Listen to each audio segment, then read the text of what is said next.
able to talk to me and like not talk to them. Well, you could always, like I said, start an OnlyFans and then just bait guys into thinking that you're going to post stuff like that. But all you do is you post, like political stuff. Right? Or just politically leading stuff. And or you can do like a pyramid scheme type thing where you offer various tiers, and like the first tier is just like, political garbage or whatever. You can see me with my clothes on. But if you want to pay like $800 a month, then maybe you get like a picture of me in a swimsuit. I mean, I feel like I would get probably more revenue from the ladies than I would from the dudes, but I'm sure there would be those dudes that would sneak in there for me. But dudes are thirsty. Dudes are super thirsty. I've pretty like, even just me being me, I get dudes just thirsting after me, and I'm like, really? Mm-hmm. Is that really? That's the state of masculinity today, and the state of men in general. You're gonna come after me of all the females. Really not good. Right? Like, out of all the females that you could possibly go for, you're gonna go for me. And they know that you're lesbian too. I know, and it's like, it's a challenge for them. They still. Yeah, it's a challenge. They're just like, hey, I mean, I know you probably aren't into it, but just in case, like, I'm here. And I'm like, cool. Like, welcome back, everybody. Welcome to the Tuesday edition of the Weekly Narrative. Today is October 13th, 2020. Welcome. And to the simulation. Yep. Yeah, this is the simulation. I'm surprised it made it this far, to be honest. Yeah. It hasn't crashed yet or needed to be restarted or anything. Or we are not getting sucked out of it, like, as we speak. I mean, you never know. Well, the simulation is, we're deep in, like, the third act right now. You know what I mean? I mean, in the third story, act in, like, how many acts in the juicy storytelling of 2020 election politics and culture. Because it's not even just politics, it's everything, really. You know what I mean? I guess when you're talking about the election, I'm like, yeah, we kind of are in the third act. Like, we're almost there. Almost there. Like, once we get past the election, it's like we won't really have much to talk about besides, like, I mean, we'll still have politics to talk about, but at least, like, me and you will probably be able to talk about other things. But because, like, politics are just so juicy right now, it's like, how can we not talk about it? Yeah, it's a shame that there's no real... I'd like to see a news channel that just does stuff like everything is non-political. All the news. There's probably a site out there like that somewhere, but I just don't know about it yet. Somewhere over the rainbow. I mean, just over my rainbow at least. Like, I hope we can get there. Yeah, well, I'd like to talk a lot more about science stuff, culture stuff, technology, everything else. Me as well. Yeah. So I'm down for that. Politics is fun. And but it can get kind of boring. It can get boring, but for different reasons. Because number one, when you know how everything works, it gets kind of boring trying to explain it over and over to people. Yeah. But they're not anywhere near being kind of like quote unquote saved. Yeah. Which just means that they understand what's going on and they know that there's, two realities in one screen type of situation. Right. That's all you need to, but yeah, they're not capable of understanding that. So you can get trapped in this quagmire of constantly fighting over these topics with people. That's why, like, I love discussing politics, but I also love discussing other things. That's why I like talking to you, because you're about, like, all the science and all the technology and all that stuff. Science. So it's like pro-science. So pro-science and all about that technology, all about the everything, and even culture too. Like, that's why I like discussing stuff with you as well, because I'm like a little lifeline in the culture realm as well. But well, we can just vibe off of each other, culturally speaking. When I talk about politics, I like to always tie it back into culture and psychology. Yeah, because unless you do that, it's both of them combined. That's what politics kind of is. Well, unless you do that, all you're doing is saying that the Packers are better than the Cardinals. And you're giving me arbitrary reasons why that I disagree on, because the basis of how we make our decisions is completely different. So you're really just doing nothing. Exactly. Well, I don't care why you think the Cardinals are better. I'm a fan of the Packers. Yeah, I'm not exactly. going to change. Or it's like I'm a fan of the Niners. No matter how much you convince me, I'm a fan of the Niners until they leave me. Because there are rules for sports fandom, believe it or not. That kind of political commentary is so incredibly boring to me, and that's why I have a hard time following guys on the right, because that's like what a lot of it is. Yeah. It's like, look at these liberals over here doing stupid thing X, Y, Z, and as somebody that follows the right, I agree with you. That's kind of one thing I don't like about but that's how I feel about the left too. Same thing on the left. Yeah, they have their conclusions that they immediately jump to anytime something happens. They know everything that happened. They know exactly why. My brother's chiming in because he's a Cardinals fan. Oh, you Cardinals fan? I mean, that's fine. Be a Cardinals fan, even though they are like terrible. But it's cool. Like, that's why I'm a Niners fan. Like, you gotta like root for your local team. Unless you're like military, then you get to like be like free to pick whatever the fuck you want. Or another rule is like if your team leaves you, you're allowed to pick another team. And that's why politics at that level of discussion is just so stupid. Exactly. People are they're just so dumb. People are fucking stupid and dumb, and they try to make it like this personal thing, and it's like politics aren't about the person. They're not about they're not about any of that shit. It's about like what are the best policies that like each person or each like party is trying to put forth. Not even party, because like at this point it's like if all we have is the two parties, that this sucks. It sucks. I don't think most people should be able to really participate in politics. I agree with you like on that. 90% probably should not be able to participate. Right. Because they don't have, if you were to go for any other job or any other situation where you're going to have actions that have consequences, you have to prove your qualifications, you have to show experience, you have to have a track record, you have to know certain things. Like if I just walk into a restaurant and say I want to be a chef, and then I don't even know how to make bread, I can make scrambled eggs and that's it. They're gonna be like, dude, no, you can't. You can't work here. You can't do that. So like, the same thing with politics. It's the same thing with politics. It's unfortunate because you can have an opinion on everything, and everyone is forced to listen to it, but there's no. I wish that every like Twitter tweet could have like a score next to it that just shows like a composite of that person's IQ and their political knowledge. Like you have to take a test every once in a while, so I can see. Oh, you have an intelligence coefficient of 0.5. That means who are the ones like you're administering the tests and who are coming up with the questions? That's why it's just a pipe dream. It is. It's a total pipe dream. Like there's so many and variable we're trapped. We have to listen to them. We are. We're totally freaking trapped. Like oh my god. That's why I mean I try to be as nuanced as I can, but both sides suck. Are you going to be upset if Donald Trump doesn't win? That's a good question. That's a really good question. Well, you're wearing a MAGA hat, so. I am wearing. No, this is so. That's what I'm known for. I'm known for asking good questions. That's fine. Like, so I'm wearing this is my Coney Barrett shirt, and he's wearing a MAGA hat. And, okay, so if Donald Trump doesn't win and he doesn't get elected, I will accept it, and I will accept Joe Biden. Sounds like you'd be a little upset. I would be a little upset, but not to the point where, like, the leftists are right now. They're freaking, like, rioting and burning You wouldn't down. be smashing windows and I stuff. wouldn't be smashing windows. I would accept the transfer of power, and I would accept that Joe Biden won fairly if that's what the result was. I would totally would, even though I don't agree with it. That's the same. So what's the worst case scenario in the Trumpers' brain of what's going to happen if Biden gets elected?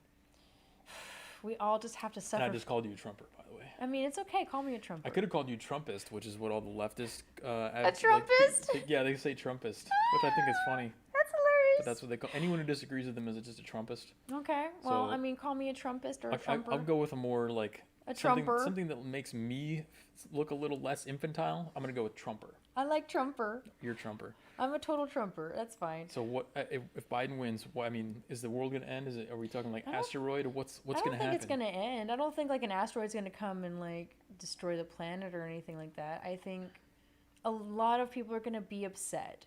Mm-hmm.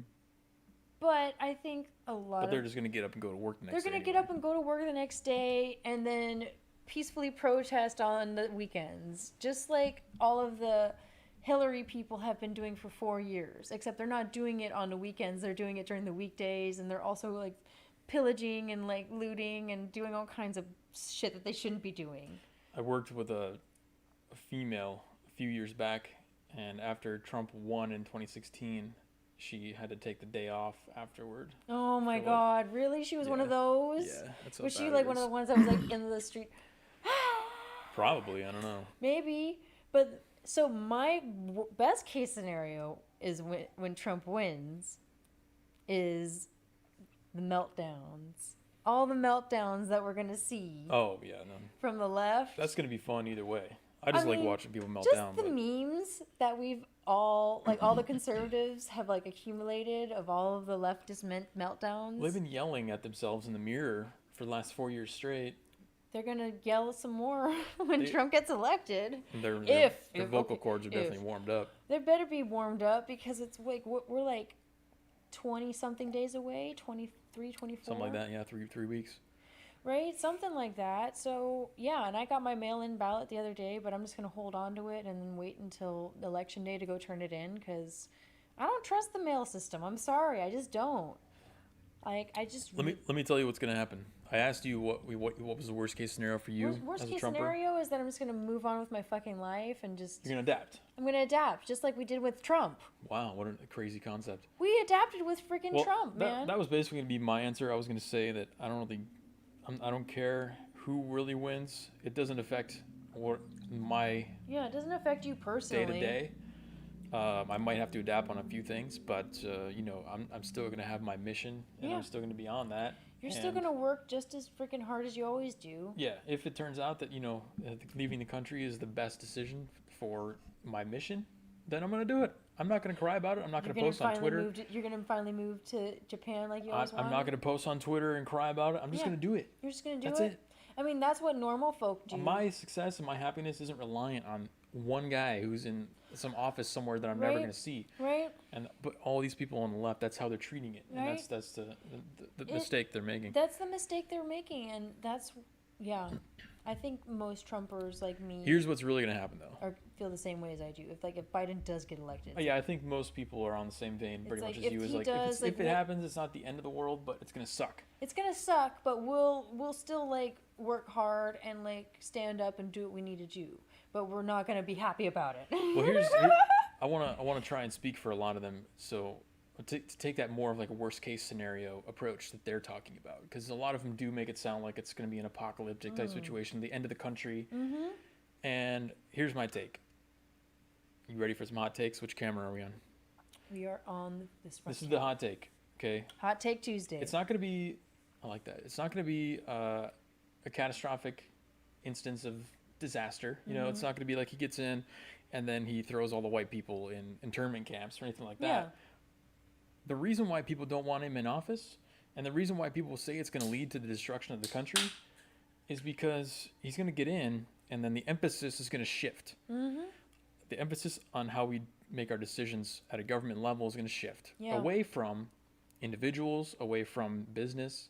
It's going to shift more towards equality. It's going to shift more towards egalitarianism. Yeah. So they're going to have the same questions and issues are going to be presented to us in the same next 4 years.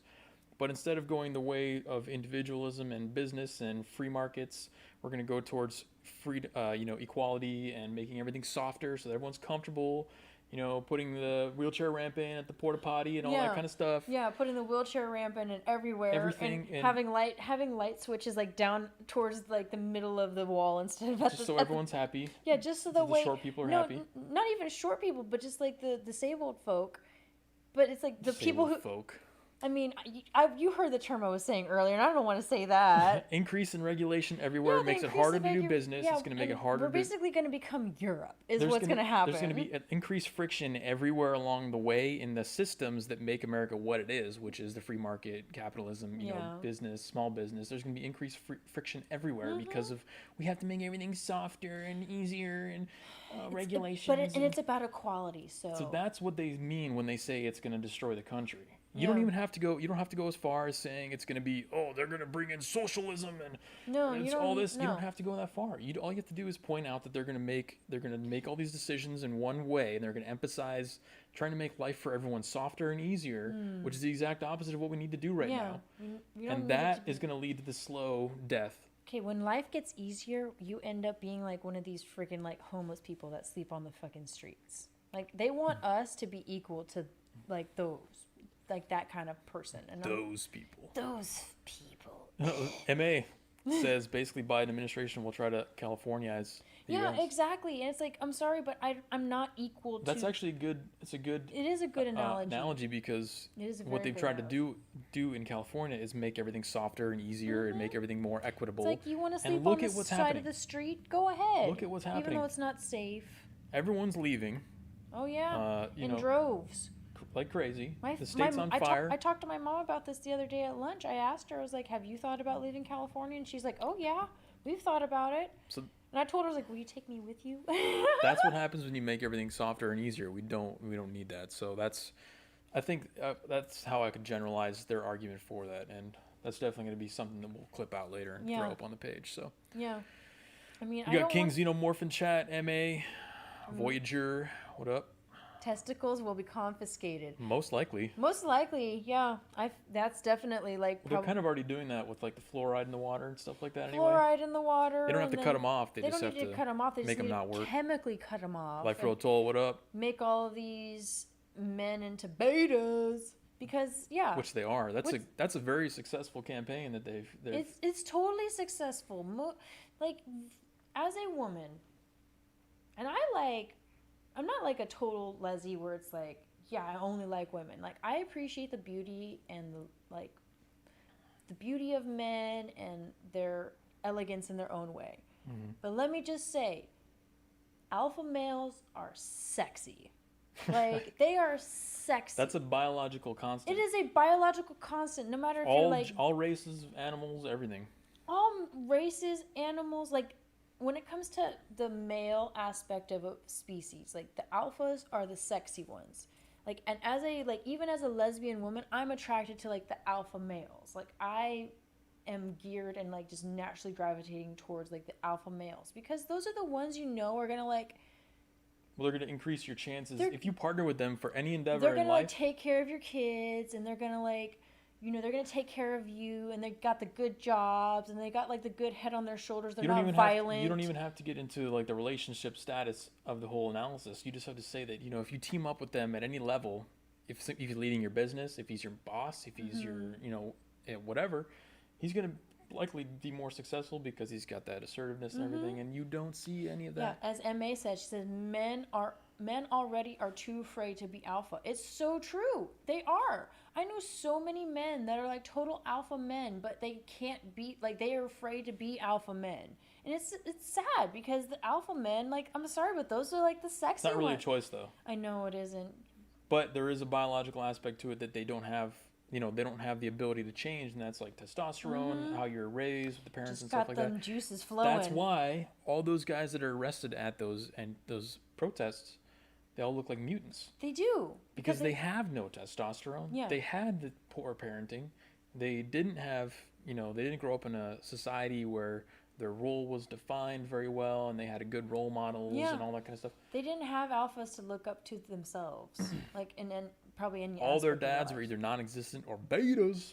Or they were beta males or like whatever kind of male influence they did have on their lives. It wasn't like their biological father. It was probably just some like freaking beta, some freaking betas their moms brought around. I don't know what everybody's life situation's like, but I'm sorry, but like alpha males are sexy. Like they just are. Like they just are. Betas. Even a lesbian can say that alpha males. That's powerful. It's like alphas in general, male, female, but alpha males are like super sexy. That's why define alpha male though for the viewers that want to know. Like you're confident, you're secure in yourself, you're not quick to like anger or violence, and like you have a close relationship with God, meaning like.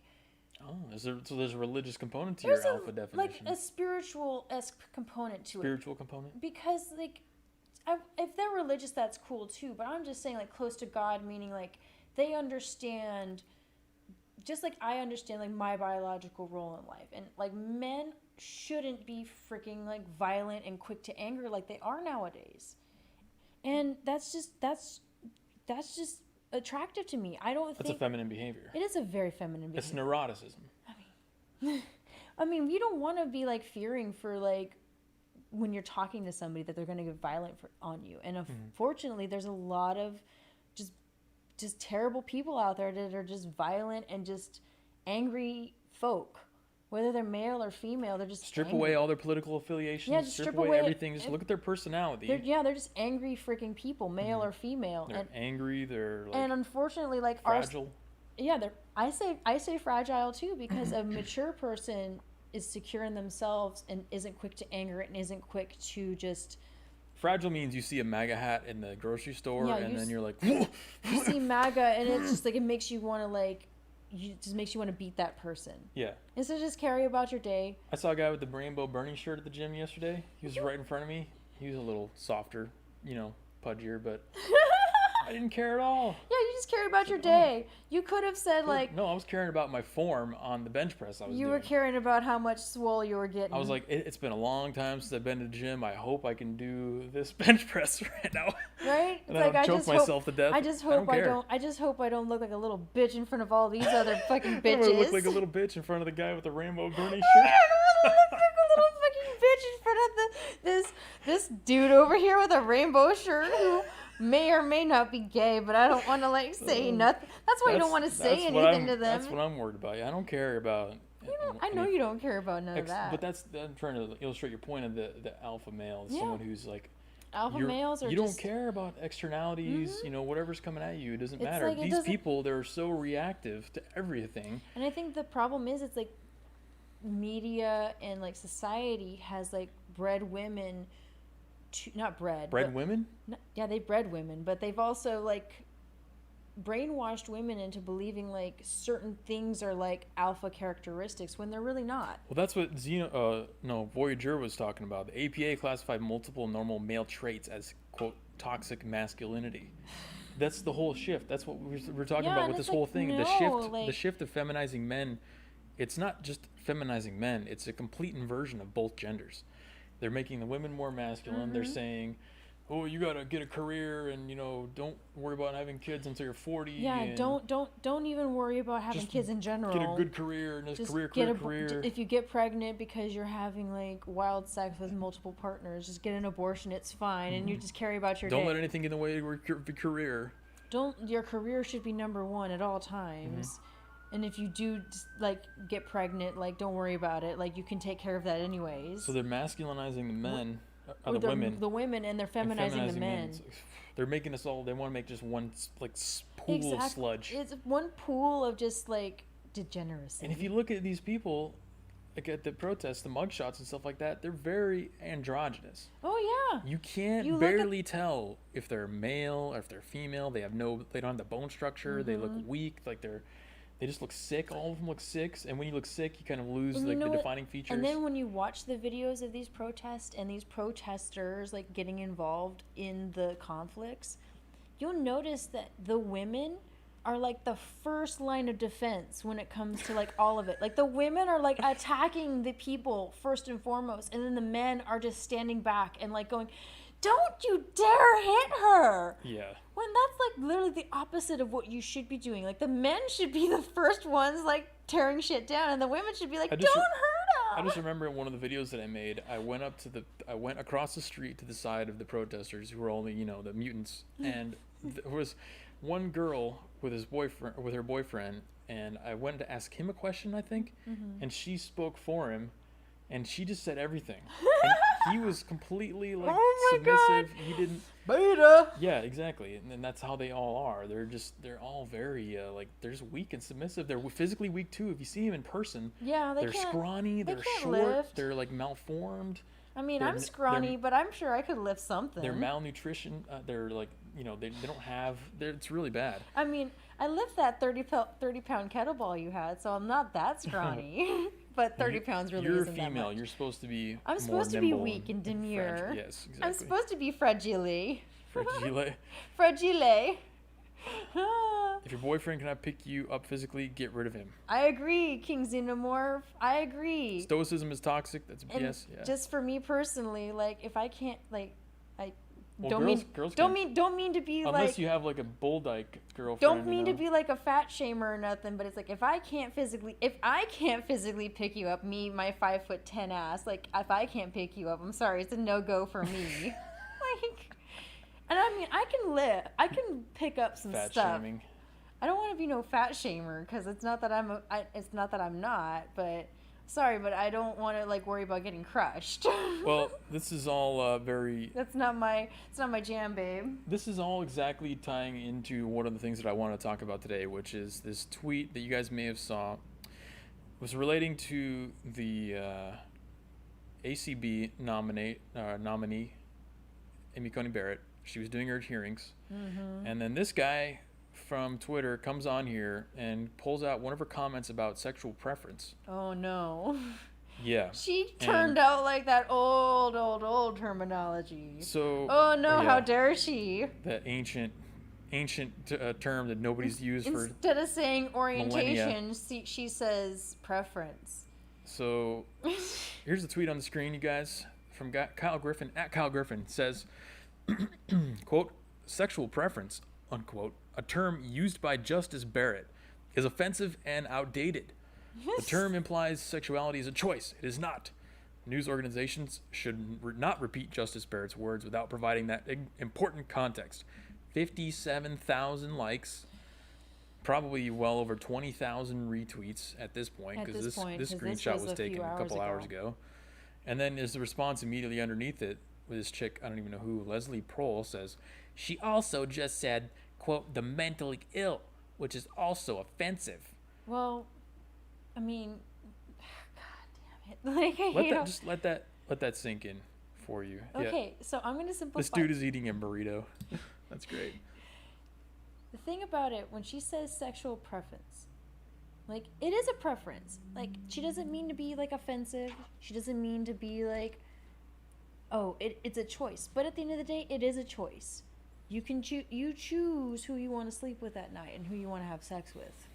You mean your actions are a choice? Your actions are a total choice. Like, I prefer... Wow, that's hardcore. I prefer to have sex with women over men. You're supposed to be my LGBT... I am in the LGBT... Plug right here. That's hardcore. I prefer to have sex with men over women.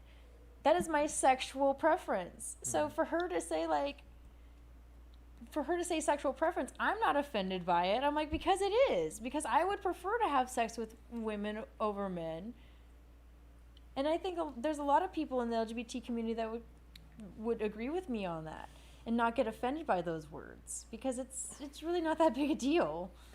I'm not gonna go that far. If I say that, I'll get canceled because I'm a straight white male. So I know. I'll leave that one to you. You totally get canceled, but it's fine. Like, it's a total preference, and I even said this on Instagram. I'm like, what would you prefer me to say other than preference? I'm not gonna say orientation, like.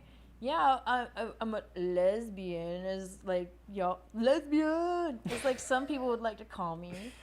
But, I mean, I still appreciate, like, the beauty of men. I'm not a total, like, man-hating leslie. I still, like, love my men. I loved it. But that doesn't mean I want to, like, sleep with one at the end of the day and, like, have a family with one at the end of the day. That's just me. I loved it because it ties into exactly what I was talking about earlier, which is the whole theme behind really everything that we're talking about politics these days, is that we're trying now. So we're seeing. You ever seen the movie The Blob from like 1980? Yeah, I saw The Blob. That's what their leftist ideology is. Okay, so The Blob, for those who haven't seen it, a meteor lands. It's a scientific experiment from the government. It's a little piece of slime like this big, and then as it consumes organic material, it gets bigger and bigger and bigger. It just keeps expanding, right? Yeah. This is exactly what that is. It started out 10 years ago or whatever, where somebody posted that exact same tweet, word for word. Yeah. Just about, insert buzzword here, homophobia. Yeah. Was probably one of the first ones that they really started bringing out to make everything softer, make everything, easier for everybody. It keeps going. They always on the new words, transphobia. Oh, you can't say this. You can't say this. As time goes on, you're a phobic of whatever. As time goes on, you classify all these different ways. You can't do this. You can't do that. And now all of a sudden, it's like the NPCs just got a new update. Guys, just came out today. We got the NPC update. Yeah. 10/13/2020. In this update, there's new terms that are unacceptable, and then we're talking about sexual preference. Because up until now, nobody's ever heard that that's the incorrect thing to say. But now you're instantly saying that there's a lot of people who agree this is widely unacceptable to say out of nowhere. Yeah. So it's so widely unacceptable, but you have like gays like me that are saying it. That's how they get you. That's how they. I know, and that's why I'm here to be like the voice of reason. They present it with this false sense of like authority, where it's like, well, this has been widely disregarded. This is an outdated word. This is so offensive. Right? They just have to say that. But anyone who's following that guy on Twitter and generally just agrees with everything he says because he's just saying the monolith. Yeah. He's just repeating the monolith. He's just repeating what all the other celebrities are saying. All those people will just eat it hook, line, and sinker. Like literally today, they're going to be looking for people who say the word sexual preference so they can point them out and be like, that guy just said sexual preference, cancel him. That guy's a homophobe. I just heard him say it too, cancel him. He's a homophobe, I heard him. And yesterday, if they heard someone say the word sexual preference, didn't care. Didn't care at all. I mean, didn't matter. Nothing. They didn't even register in their brain. Today, after the new MPC update, 10/13/2020, they hear that and they're gonna freak out about it like every other thing. You know, I don't want to be like this person that points this out, but the people that get mad at ACB mentioning sexual preference are the same folk that get mad when like an old white lady like says like, oh, look at that colored boy over there. And I personally don't get mad at that because I'm like, well, she's not being like, yeah, it's insensitive, but it's not wrong. But clearly she is saying that with malice. She's not saying it with malice. Exactly. That like they have been literally just trying to all day. I've watched it all day with her confirmation hearings. They have just literally been just trying to goat her into just like admitting that she's a homophobe and that she doesn't agree with gay marriage. Yep. But she's said it countless times. She's like, I'm trying to be impartial. Like, I'm not a judge yet. I just want to like get confirmed if I do get confirmed and just do my job and try to be like a voice of reason. Can you confirm for me that you do not hate gay people? Right? Did I hear that correctly? You don't hear gay people? Hate gay people? Like, how many times does she have to say it? Like, I watched it all day. I was watching. Wait, let me clarify. How much do you hate gay people?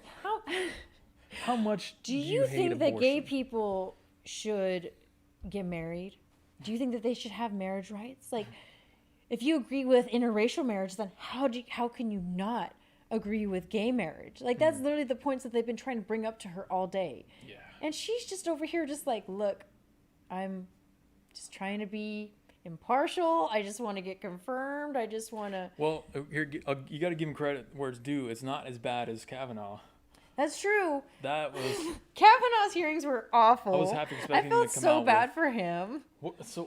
I'm surprised they haven't like brought in somebody that says that they were sexually assaulted by her or something. That's what I was gonna say. Like, what if they just pulled in like some like white chick from like college in Notre Dame that said that she got molested by her or something? Some overweight janitor who's like 800 pounds and he's just greasy. And, he's like, I mean, I think it would be more interesting. I was at the courthouse one night. And she was there late. I don't know why, but she just pinned me in the corner. I didn't know what to do.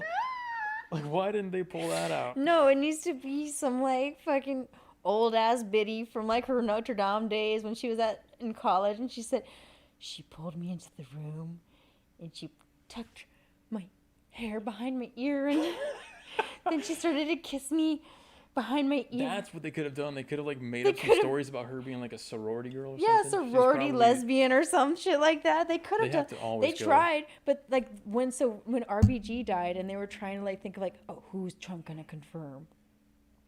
They were, like, thinking, like, oh, we're gonna like think of like all of these people that like have like sexual assault in their past, and then when he nominated fucking ACB, they were like, oh fuck, damn it, oh god, a woman. They had a binder this big, they were ready to whip out on anybody. They were ready to just whip that shit out and be like, oh, this guy, oh, he's a raper. this guy, oh, he's a child molester. Oh, Coney Barrett. Oh, god damn it. Like, oh, she's a mother of 7. She's a woman. She adopted black babies. She adopted black children from an impoverished country that's close to America. I guess the best we could do is just call her racist. Yeah, the best we could.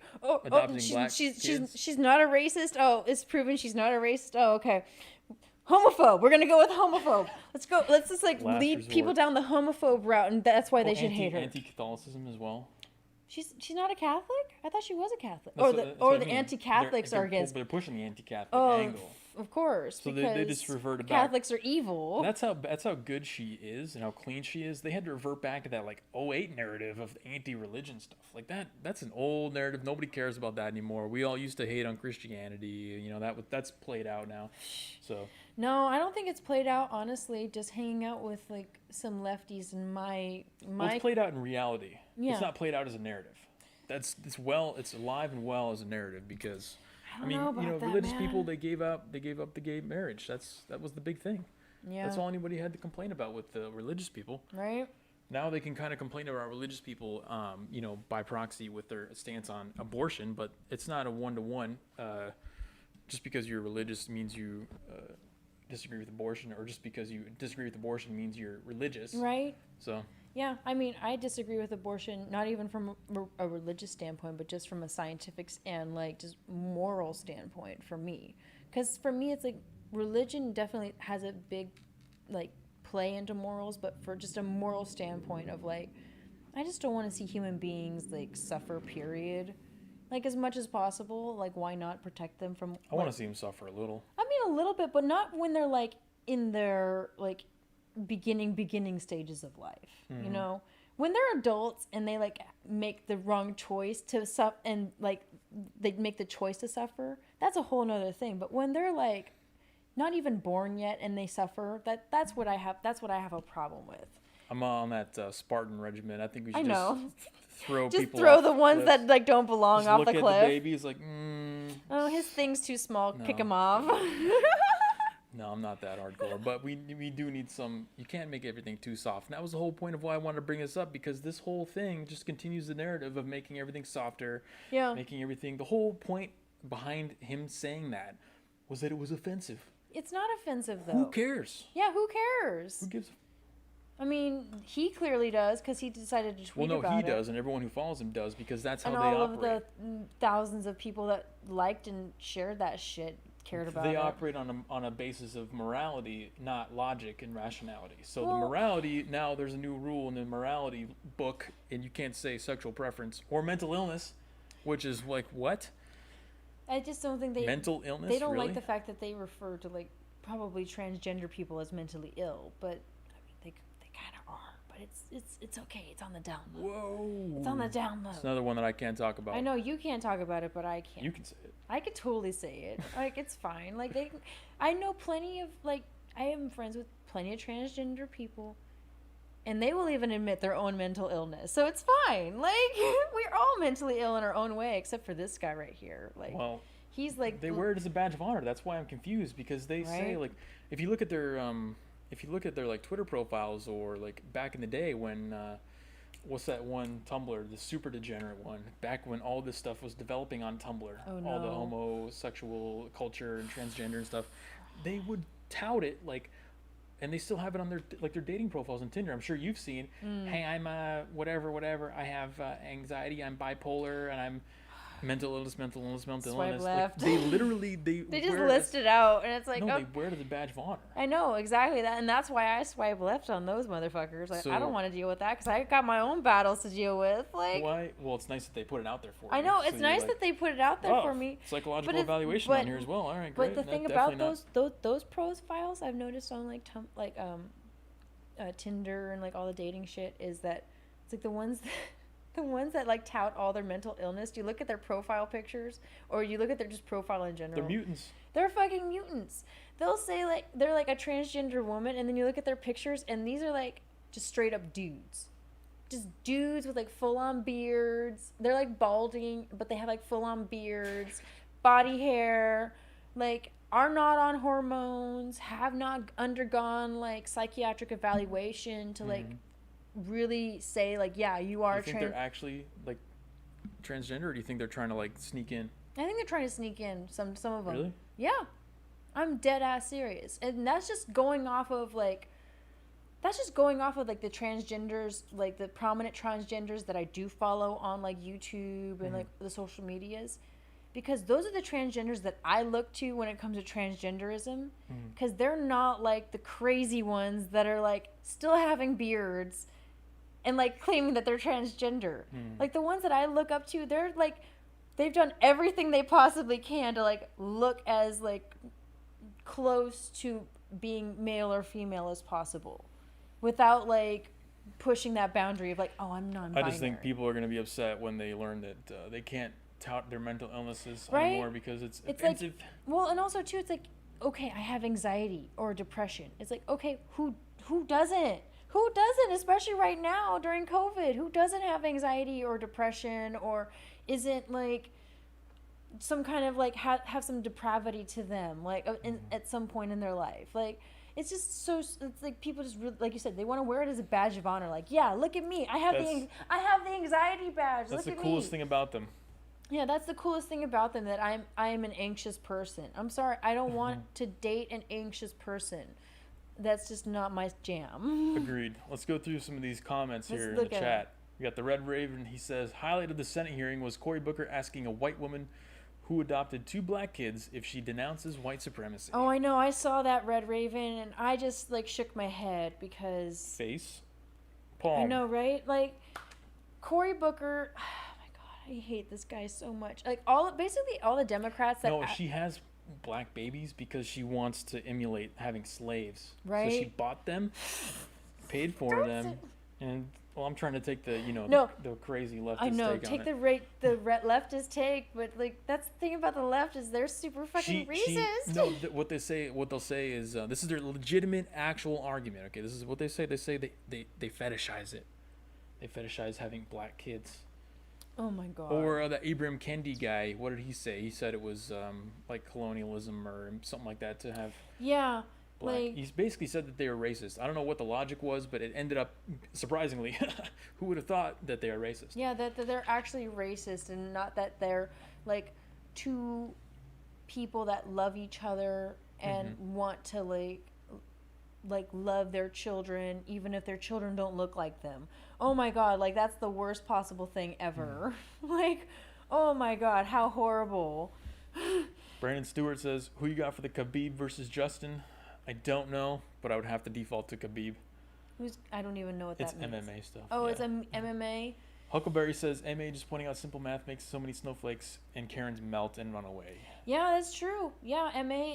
That's why I like MA. MA is like one of my, like last week when we did our streams, like MA was a great female voice to bounce off of in the chat. Because she's like, yeah, I totally love Delaney for saying all that shit. I love it, yeah. Let's see. Orientation is a Latin derivative of oriens, meaning to go easterly, thereby saying orientation is racist towards Asians, right?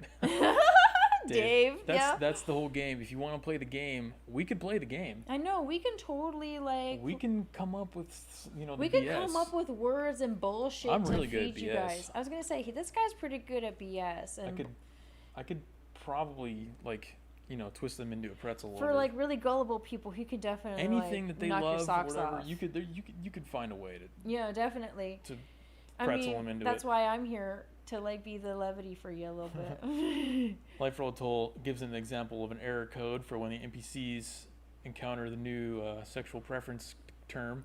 I like that. It is preference though. Like, think about it. Jeremy, do you prefer to have sex with men or women? Not men. Not men, so women. That is your preference. So just for her to say preference is not incorrect. Because everybody has a preference. I think it's true, but I think that what they were trying to go for on the lefty morality train is just that you don't choose to be gay. Oh. You can choose how to act when you're gay, but you can't choose to be gay. That's what he was trying to say. Well, that's true. Yeah, you can't choose to be gay, but you can choose how. Like, you can choose. But you're right. Preference at a technical level of the word does mean. I mean, we were talking about this earlier. I know plenty of guys that are like heterosexual, but they will heterosexual. I say heterosexual, meaning that they're like straight or like into women.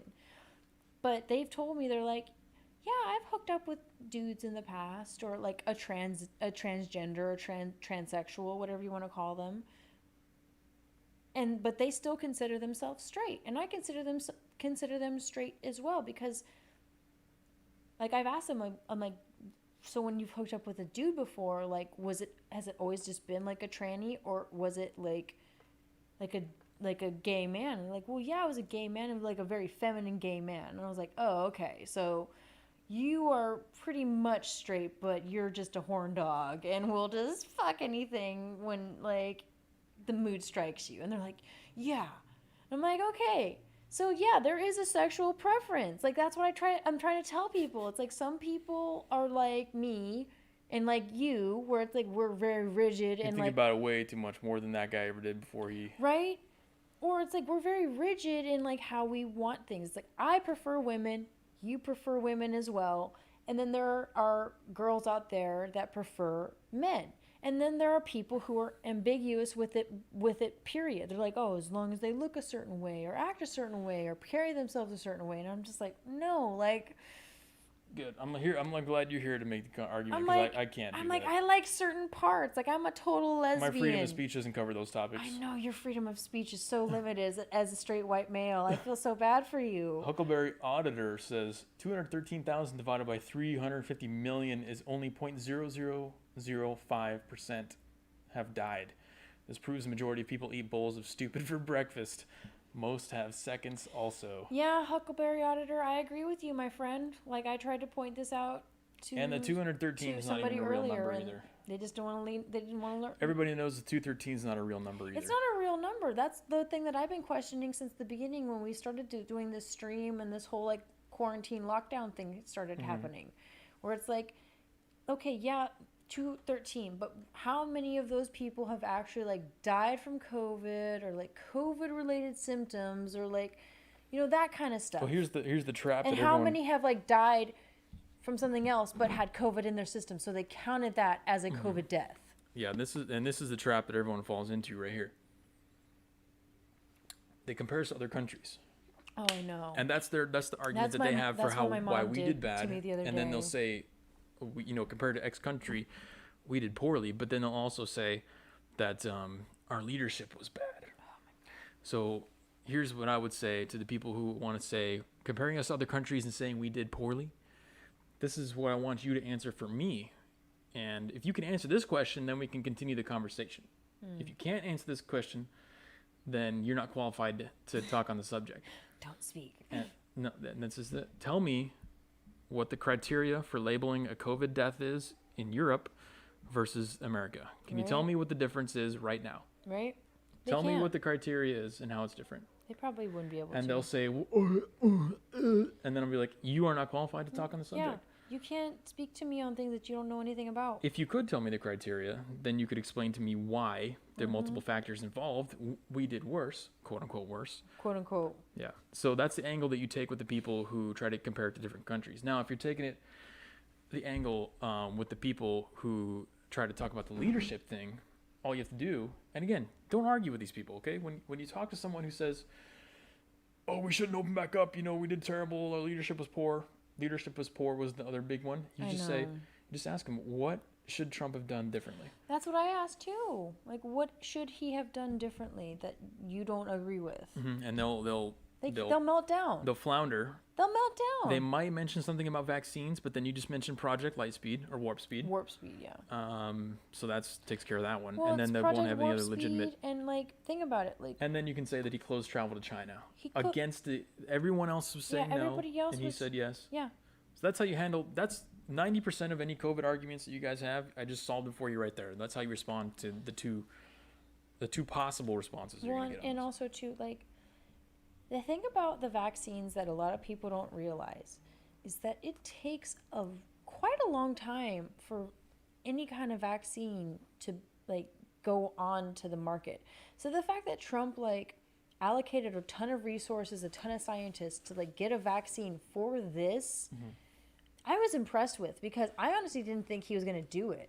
I thought he was going to be just just let the people work it out. It's fine. But the fact that he incentivized Pfizer and all of these really big companies to come up with a vaccine at a relatively good time, or a relatively quick time, I'm impressed with personally. And you want to know another good point? So you remove all the regulations and you create a fast path forward for them to do that. Yeah. But who came up with the vaccines? Did any governments come up with any vaccines? Oh no, or it's were always they all private companies? It's always private companies. Wow. When you incentivize private companies and say like, hey, Weird. When you increase the incentives and you remove regulation, they can do stuff really well. oh my God, this was like, it's almost like Trump kind of planned this out a little bit. Oh my God, yeah. Like I said, when my ex stopped by earlier, she was like, well, now that the president has COVID, I guess it'll be like a different story. And I'm like, well, yeah, I'm glad he got it, honestly, to prove that it's totally catchable. It's totally like if you take care of yourself, even though he doesn't take care of himself as best as he should. I mean, I don't think he should, but you know, and both of us agree. Like, yeah, eating McDonald's every day and drinking Diet Coke isn't exactly the best diet. I called that out when he got it, and it's on the stream. You guys can go back and look at it. I said he's going to get over it really fast. Yeah, you and then the even called, yeah. And the leftists are going to be forced to eat everything that they said. They were laughing, they were cheering, they were clapping, everything. And then because they, for two reasons, because they hate Trump, and because number two, it's going to prove their narrative about how dangerous COVID is. I know, how dangerous. But then you've got this obese 72 or something like that? 74. 74-year-old obese guy who eats McDonald's all the time. Drinks Diet Coke. Drinks Diet Coke all the time. Recovered from it in like no time. He got it on Friday and like came out of the hospital on Monday. He was doing rallies like yesterday and the day before, and he's up there just yelling. He's definitely jacked out on something. He's on some kind of steroids or. I mean, but that's fine. That's fine. I know plenty of people that are jacked out on steroids. There's nothing wrong with that, but I'm just saying he got over the COVID. He clearly doesn't have any like massive detrimental effects from the COVID. Right. But I still see some of these guys like David Packerman. I was watching his coverage of the live stream yesterday, the rally, and he's like, "Oh, I think Trump's having trouble breathing." He's like up there ad-libbing, yelling at the crowd, dancing. Well, yeah. It's like, dude, you. Well, and also too, like, yeah, you're way too deep in that narrative. Yeah, he's probably out of breath because, like, you know. That's the thing. He wasn't actually even out of breath. Well, and the thing about it that I think David Packerman doesn't understand, whoever this fucker is. This fucker. He's a lefty commentator on YouTube. This lefty comment. I don't even. One of my main go-to guys that I watch all the time. When your main go-to's on the left, okay. I've never watched his. Is he like Vosh? No. Would you say Vosh is worse or better? Vosh is the peak mental illness. David Packerman is like the presentable mental illness. Okay. Yeah. Oh my god. Where he wears at least so he gets like dressed. Vosh is like the 10 and David Packerman's like Packerman at least gets dressed every day. He's like the 7 and like, you know, presentable and like, you know, comes at it from like the low ball. I'd put him at a 6 or 7, you know, it's all. Whereas like Vosh is just like, we need to implement co-op fucking businesses in this fucking country. Packerman is like, he'll throw sly digs all the time, but he's never really going to come out and say really what he wants to do because he's trying to, you know, play kind of like a middle of the road. Whereas Vosh will come out and fucking say that black conservatives are just like the same as Nazis. I'm just like, bro, oh, okay. Or that Kyle Rittenhouse is a white supremacist.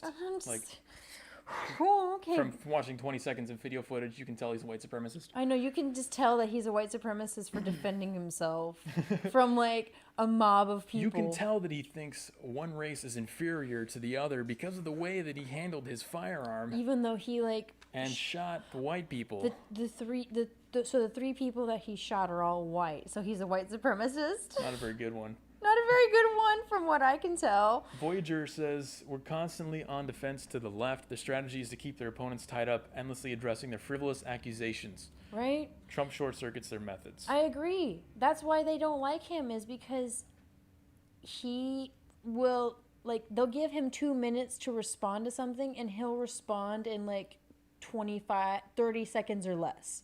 And they can't stand that. And that's why they were melting down today with ACB. They were melting down with her because she, like, wasn't writing notes. Like, she held up her notepad and it was freaking empty. Like, nothing written on it. I saw that. She was just like, this is what it is. It's nothing. Like, and she kept her responses very short. Like, Amy Klobuchar, you could fucking tell that she was, like, having a meltdown. Like, earlier, I was just like, damn, girl. Like, you're really having a meltdown over the fact that she's, like, answered your question in like less than 2 minutes, like that's something to be like to praise, like being concise.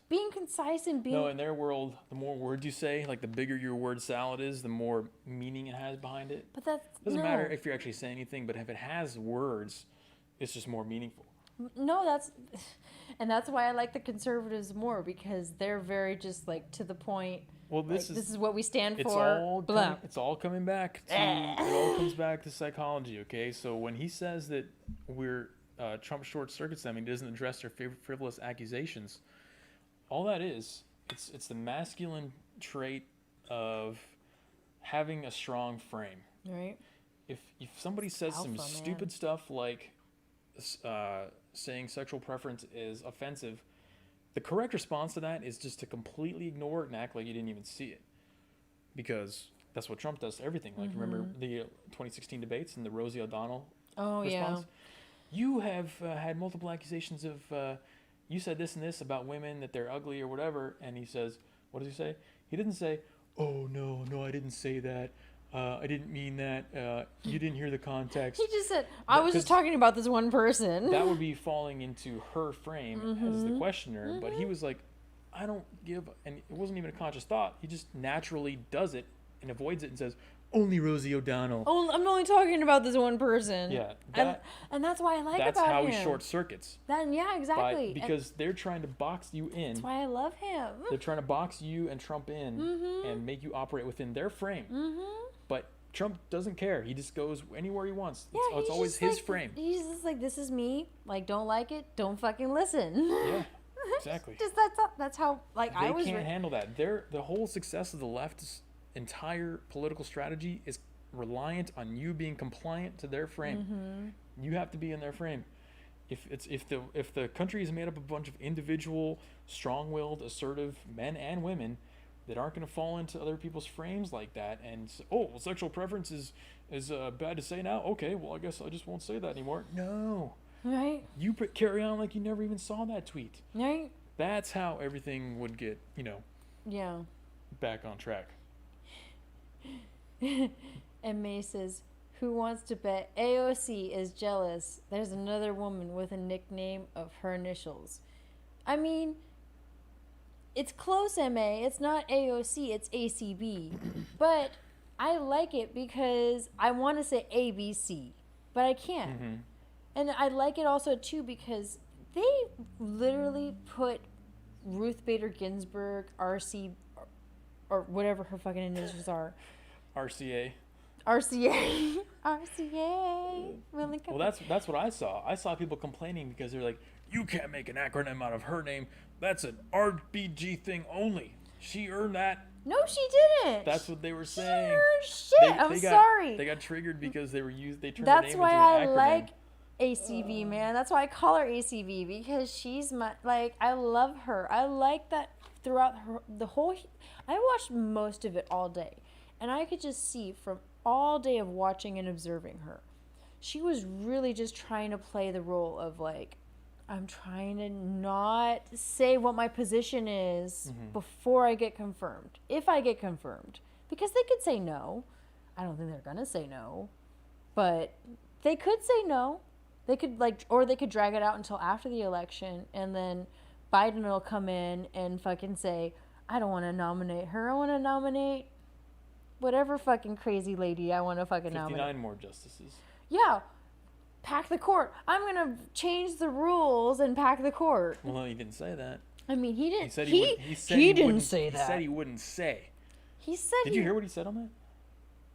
Did he say he was going to pack it? No, he said, I don't want to tell you because then the media will be all over my answer. Well, yeah, of course they're going to be all over your answer, man. That dude does not even know what game he's playing anymore. That's like playing checkers, and then you just like swipe the whole board, and you're like, I win. Like, dude, that's not how this game works, man. You have to follow the rules, you know what I mean? Yeah, right. There's procedures in place you have to follow and all that kind of stuff. MA, you're right. She said, MA says, I think I love Trump the same reason Delaney does. He's just pure alpha. He's not socially weak like leftist and conservative ink men. That's why I like Trump, because he's just for himself and for America. He's not for like the like yeah, he has a little R next to his name, but most of the Republicans fucking hate his ass. Let me just say that. So I like the fact that he just kind of like is standing up to both sides, because the Republicans don't like him just as much as the Democrats don't like him. But a lot of Democrats are starting to like him. So that just goes to show the kind of person that he is. I know a lot of fucking people, and a lot of people even in politics that are like total Democrats that are just kind of like on the Trump side, because they're like, you know what? Even though he doesn't speak the best, he doesn't, you know. Well, here's a question I have. Okay. What if we were in a time of war and we actually had a legitimate threat against our country and our well-being? Would you want Biden? No. Just like a weak guy who doesn't even remember what state he's in. He says he's running for Senate. No, I want Trump. Or do you want an alpha male? Well, the thing that I would want about Trump is not that, like, he's not like the strongest military leader, but the thing about him is he's a strong-minded person. So even though he's not he's not militarily like strong in that aspect, he's gonna like pick the best generals and the best like lieutenants and whoever is from the armed forces to guide him when it comes to military.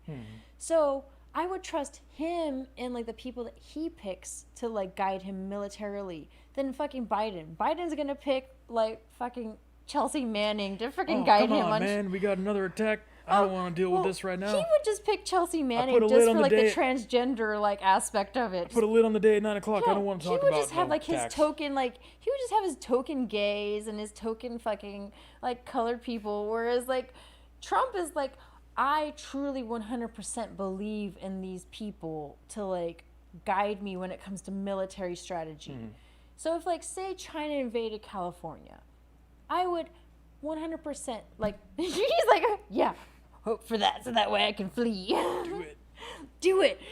So if China invaded California, Oregon, Washington, I would trust Trump, the military that Trump has built for us over the last 4 years, over the military that Biden is going possibly build for us over the next 4 years. That's a good point. So he'd probably like incentivize transgenders to come in and stuff like that, whereas Trump is like minimizing the amount of extemporaneous expenses. And well, not even that. It's just, I don't know. It goes back to what we were saying towards the beginning of the stream. He puts emphasis on the wrong thing. Yeah.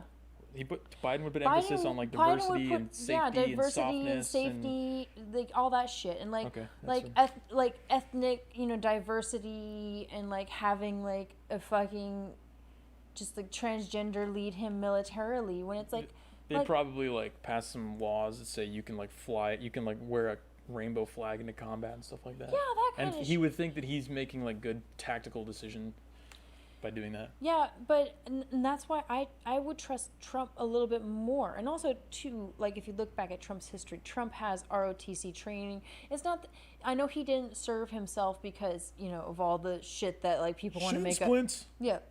The, you know, shin splints and all that shit. And that's fine, because honestly, like me and you were talking about this at like one of the other like rallies that we went to, where it's like they can deny you service just because you have gauges in your ears. I could list 4 different reasons why I can't get in right now. I could list many different reasons why the military would deny me. Like, I'm underweight for one.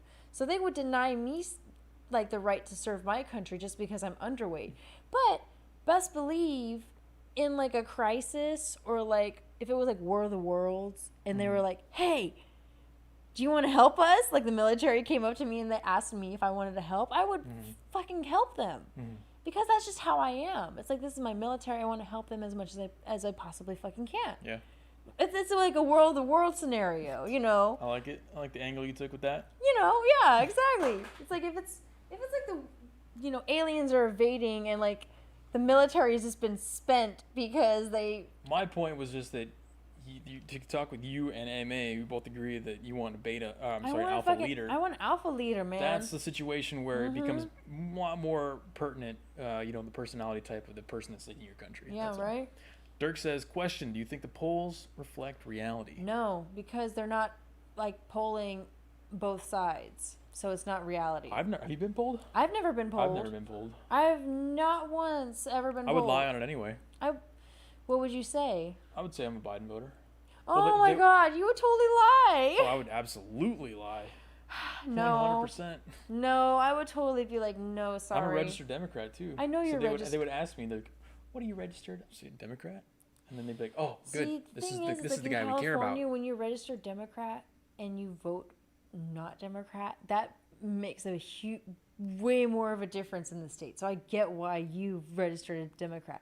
And I was registered Democrat for a while there, but I switched over to Republican because there's no correlation, I don't think, with the polls. I was just looking at what New York Times article from last election. They had Hillary's election chances to win was like 92%. Oh, I know. Like they were so like invested in her winning. But the polls are absolute garbage. Yeah. The polls are total garbage because they only talk to like a certain half. So you're going with like the angle that they don't poll They don't everyone. actually it's poll not everyone. A good sample. That's your argument. Yeah, it's not a good sample. It's not a good sample. It's just like it's the same argument that people make against our polls, like the conservative leaning polls. Like so a poll, and even not even conservative leaning, but just like in the gay community in general. So there's a poll that says 45% of gay men in America, and this is from like a biased fucking poll where they only sampled like 1,200 or so people, I think. And it said like 45% of gay men are in support of Trump. Mm-hmm. And a lot of people have been saying, well, that's biased. Oh, yeah. So that's why any poll that shows what they don't like is biased. Exactly. So that's what, and I mean, yes. Which could be the argument that you could use against me right now. Mm-hmm. Exactly. And the argument can be used against me. So you're going with the argument that the polls are, the sample size is bad, that the sample is bad. Well, the sample is bad, and like the sample is too small. I would go with the argument that, I think it was Reuters, I can't remember who it was, but somebody polled, and there was a giant percentage of people who said that they wouldn't feel safe admitting their preference or their choice in the election. I mean, I know plenty of people that are like that. So the whole premise of polls being accurate is built upon the fact that people are telling you the truth. Mm-hmm. If people aren't really telling you the truth and they admit they're not telling you the truth, then those ones should be thrown away. Who cares? And then you got to look at the situation a little more closer. Who's more likely to be afraid to say that they want to vote for their candidate?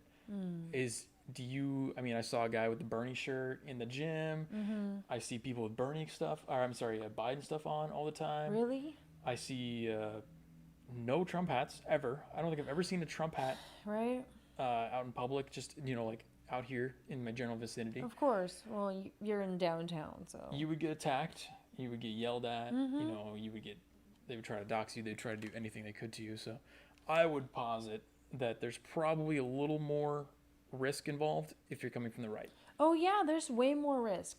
I mean, there's a reason why when I come here, I don't wear my Trump gear until I get here, because I've been kicked out of like Ubers and Lyfts before, and I've been harassed by people, and it's just not fun. It's like, dude, I'm just wearing a t-shirt. Yeah, so you would probably less likely to say the truth if you were. Well, no, if I was like in a confidential like meeting with somebody, I would totally just be like, yeah, I'm pro-Trump, period.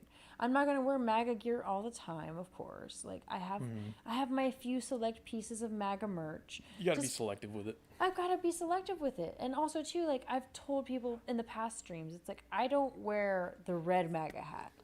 I don't like red. I think red like symbolizes like aggression and anger.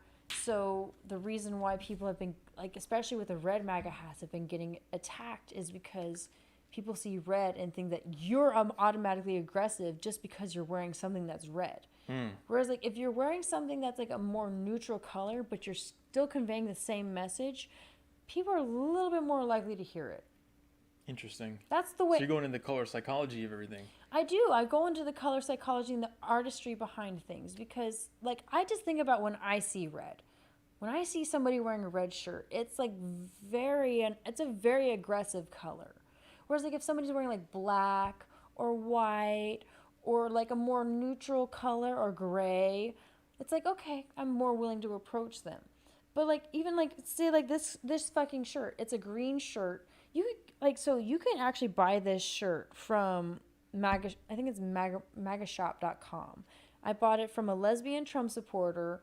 Her and her wife, they like design all kinds of shirts, mugs, flags, all kinds of different shit. But this shirt, like, you can get it in black, white, gray, green.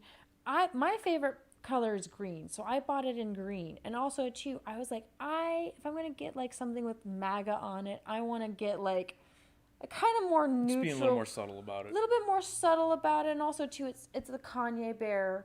So if you're not a fan of Kanye, like, you don't fucking give a shit. But if you're a Kanye fan and you pay attention to the music scene and what's going on in music right now, you can relate to it, because when Kanye put on the MAGA hat and was like, I support the president, and even still, like, Kanye's still, like, on his, like, Kanye 2020 rant, even though he's not going to win. I still, like, support the idea of individualism, and that's why I like Kanye, because he's gone against the grain. He's like, you tell me I can't like Trump, even though he's been my homie for decades? Like, fuck you guys. I'm going to wear this red hat. That backfired on him pretty bad. I mean, it did, but at the Not on him, I mean on the people that they were trying to get him to not do that. it's definitely have. But the thing is like, people who love Kanye and and that's why, like, Kanye West and like, you know, black or colored folk like him, I love them because they are going against the grain. They're going against the narrative. They're going against what, like, is expected of them.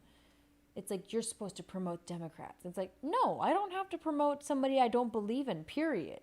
Like, point blank, period. If I don't fuck with you, I don't fuck with you.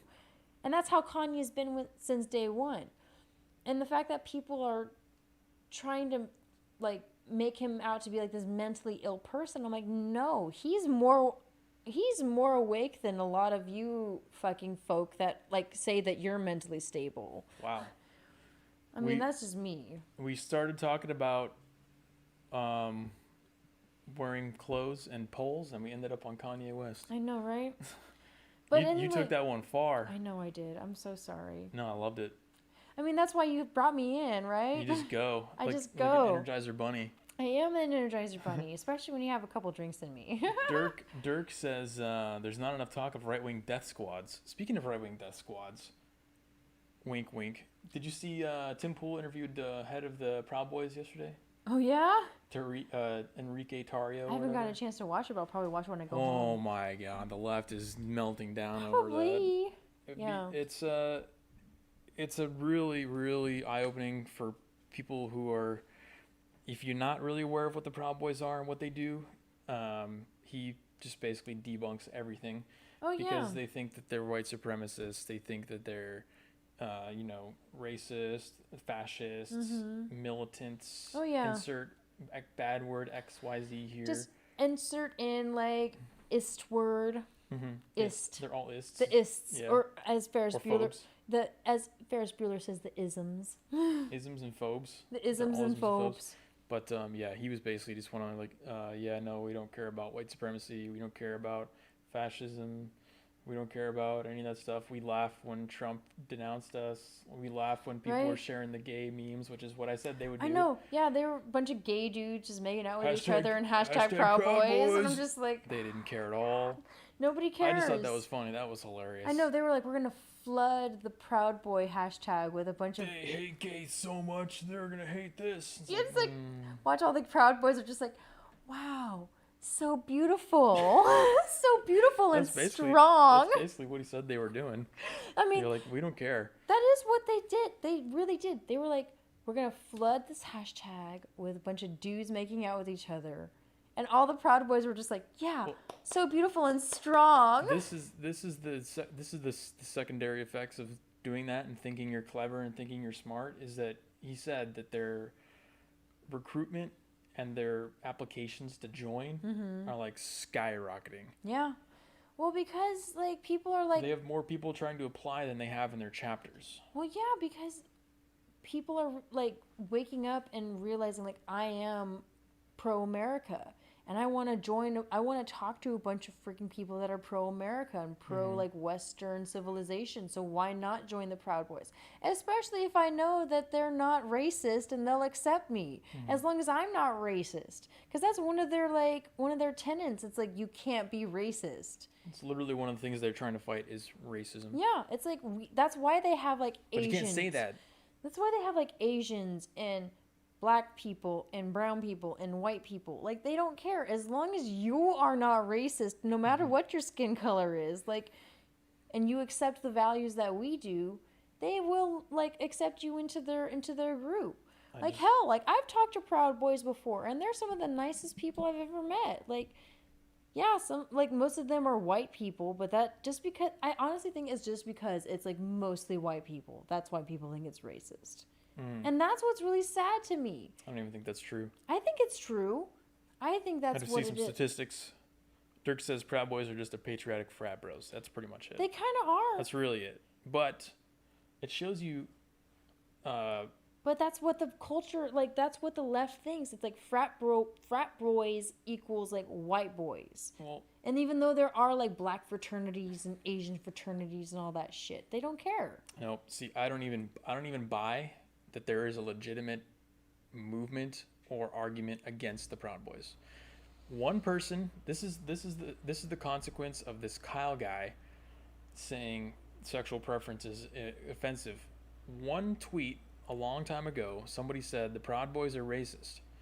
It was never substantiated, but somebody else saw it and was like, oh, the Proud Boys are racist? Okay. Yeah. And then they tweeted it, and then exponential growth, and then all of a sudden you have this completely fake narrative that's never been substantiated that the Proud Boys are white supremacists. And to argue with the premise that they're racist is false. That's not the right way to do it. I won't do it. I'm not going to argue that they're not racist because you haven't made an argument to begin with. Right. Just saying something is not an argument. If you say Proud Boys are racist because they hire openly, they only let you in the club if you avow racism. Or they only let you in the club if you say you hate a certain race. If you could point to something like that or say something like that, then I'd be like, oh, okay. So now I have something to argue against. But they can't. Just running off this false narrative. It's like, I heard that they're racist. We're thinking past the sale. They think the sale has been made. The sale has not been made. It's a term for describing like conversation and psychological where you belong in a certain frame of events. Something has to happen that has not yet happened. They think it happened. Yeah. They think that there's proof of some kind that the Proud Boys are white supremacist or racist or whatever it is. Not there. I'm like, where is it? Like, I've looked them up. I've like seen all types of videos. I've looked at videos even in like Antifa hotspots like Portland, where the Proud Boys will have like their free speech rallies. But Antifa won't like come and like be a part of free speech rallies. So it's like, if you're truly anti-fascist, like you say you are, you should join the free speech rally if you're truly anti-fascist. Because free speech is anti-fascist. Because true fascism means you're not allowed to say what you want to say or think what you want to think. Right. I don't see Antifa holding any free speech rallies. I've never once seen Antifa. Or inviting people that they disagree with. Yeah, never once have seen Proud Boys met up with Black Lives Matter from Utah. Yep, they came to an agreement. Whenever I've always seen videos of Proud Boys holding their rallies, and Antifa shows up, and the Proud Boys will ask them like, "Hey, come and join us. Please come and listen to what we have to say instead of yelling throughout whatever we have to say. Come and listen, and if you want to say something, get up on the microphone in front of all of us and say what you have to say." But I've never once seen Antifa like say, yes, I'll do it. They always just want to be like, no, F you, you're the R word, or you're the F word, whatever it may be. They always just pull out like the isms and the ists. Isms and phobes. And isms and the phobes and the ist words. Instead of like being like, like, maybe I am being the freaking fascist by telling them that they can't say what they want to say, even though like in this country we are all allowed to say what we want to say. Apparently the Proud Boys have a good Telegram channel. I have to see that because they've been banned off every other platform. I mean, they have been based off the false premise that they're white supremacists. I know. Racist. It's literally like people will just tell their friends to go on YouTube and like flag this as like hate speech. So when anyone says that, you know, Biden's not going to do this, or not going to destroy the country, whatever it is, look at this as an example. Right. I can point to people being banned off of platforms permanently because of their affiliation with the group that's completely based off of an unproven premise that somebody just randomly posted a long time ago on social media that got amplified. Now you've got another thread starting. Okay, that's one thread that goes over here. And even another thread starting over here. Someone says, sexual preference, saying that is offensive. It's just a continuation of the same strategy where now there's going to be somebody's going to say sexual preference, Amy Coney Barrett. And now there's going to be a thread forever. I know. It's never going to stop. Yeah. Now she is homophobic or whatever it is. Even though she's never said anything homophobic. They're going to use that to justify whatever actions once they take said against her. She's never once said like I hate gay people and like I'm going to deny their right to get married. It's unsubstantiated. That's a key element of the whole strategy, is that it's an unsubstantiated claim. Yeah. So they're going to fly with that, and it's just a continuation of that. It's to keep the fear alive. And like I think Thomas Sowell said it. Like Thomas Sowell said it best. He's like, the only reason that racism is still alive is because people are keeping it alive. It's on life support. It's on life support. It's not dead, but it's on life support by people who use it for profit. For people who use it for profit, for people who use it for notoriety, for evil, basically. And unfortunately, there are a lot of people who live off of that as well. They thrive off of the racism. They thrive off of the hatred. They thrive off of the idea that, like, oh my God, America's this terrible place. And, like, women are so oppressed and minorities are so oppressed. And I'm over here just like, yeah, totally. I'm not doing too bad. I mean, I'm not doing too bad as, like, a woman, a minority, as a fucking, like, leslie. I'm not doing too bad, but I'm...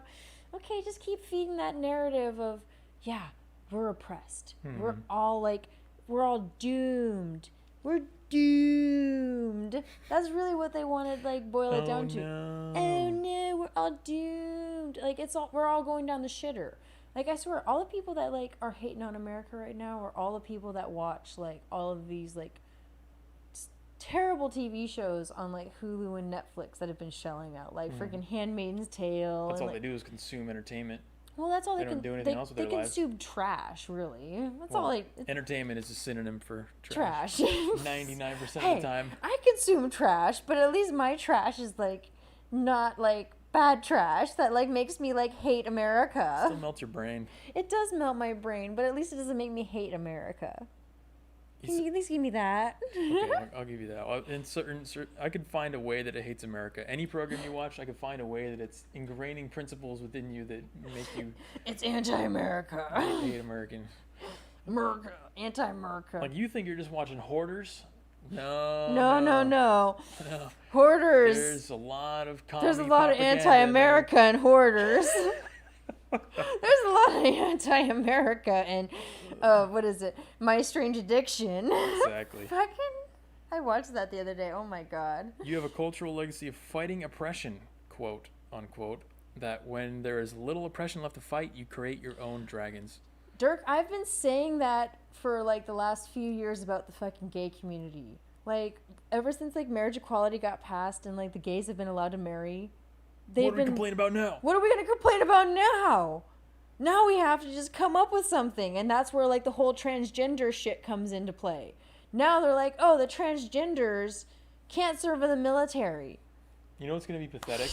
Think about, like, 4,000 years from now, when they're looking at our history, our timeline, right? Like, you know, like 1800 AD to 2020. Yeah. Oh my God, they're gonna think about the last like 20 years are gonna be so disappointed. Think about when they compare that to like everything else that happened in right? history, and they're gonna look at ours. They're gonna look at these people. They're gonna laugh, and they're gonna be like, "These guys thought they had it worse, the worst out of everyone." I'm like, "Holy Jesus, they had absolutely no idea." Hopefully, like 2021 to like 2030 will be like better. Hopefully we'll like learn from like imagine having like cures for pandemics and 5G on your phone. You have access to all the information in the world in the palm of your hand. all the information that you could possibly fly want. through the sky to anywhere in the world. You can basically, yeah. You can do whatever you want. You can You have could a even digital sell, girlfriend. you could even sell naked pictures on the internet for money. You can to make a go living, wherever you want. You can make a living just selling naked pictures of yourself online, and then you think and you jet have it set hard. to wherever the way. And then you think that you have it bad. that you think that's like oppression. Yeah, you think that that's oppression. Like, oh my god, I'm willingly selling like nudes on the internet when there's like freaking children selling themselves on the internet for like pennies on the dollar of what you're making, but you're oppressed, and you get to like jet set to wherever the hell you want to go. Talk about that wage gap. Let's talk about that OnlyFans versus child prostitute wage gap. Oh my lord. Don't even get me started on that. Decadence is the pathway to destruction. That's true. It is true. Decadence really is the pathway to destruction. Tardo brings up a good point, though. He says it's also definitions. Tardo McGee, which is, by the way, just like an incredible name. The left... Tardo. Oh man, the left is changing the meaning of words over time. They're operating on their own definitions and forcing everyone else to change them, or be that ism or ist. That's what we were talking about. That's what we're talking about. The ism or the ist. It's the frame.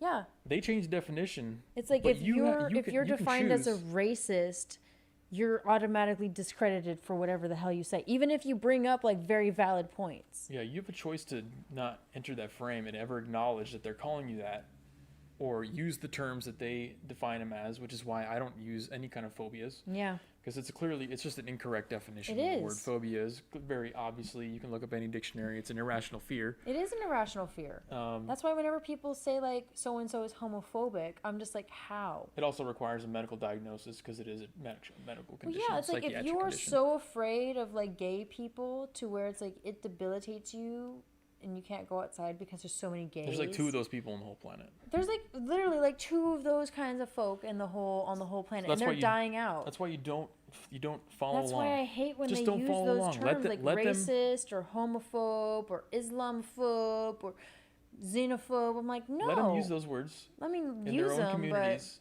and then we'll just kind of point and laugh when they try to use them against us. And when I say us, I mean anyone who's not them. Stop giving the anti-white slur racist credibility. Oh, this brings up another good thing, and I want to. This is going to be controversial, which is exactly why I need to say it. Say it. Go for it. Somebody on Twitter, it was some black diplomat of some kind, or like congressman or senator or something like that, was responding to somebody else who was complaining about being called a racist all the time.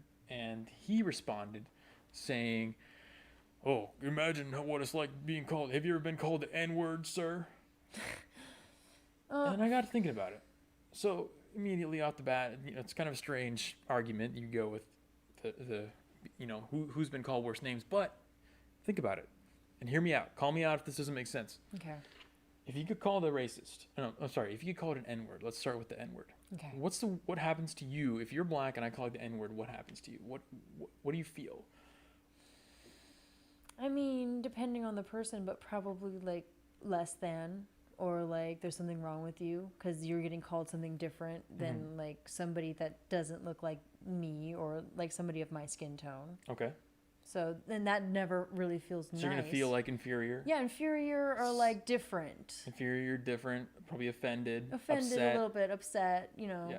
Depending on what your background is. Like some people think the N-word is like a, strong term or like a point of pride. Yeah, well... Depends on if you use the A or the hard ER. Yeah, well, we don't want to go there. I mean, we don't want to go into that I don't want argument. to get banned just yet, but... So, okay, now what happens if I call you a racist?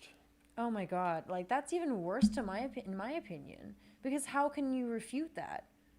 It's like if you could call the N-word, it's like, you can make it like a positive, like, yeah, totally, Whereas, like, if you call it a racist, it's like you can't make, like, being a racist a positive, It's okay. like, I like the angle that you're taking on it. Yeah, I'm a total R-word. This is where I'm trying to go with that. If you could call them an N-word, you get your feelings hurt, you feel really bad. And you move on. You probably move on, but you're probably going to be upset for a while. Whatever it is, you might be upset. If you call it racist, you get labeled as a target, and it's okay for people to commit acts of Exactly. violence against like, you. You're just like this terrible person.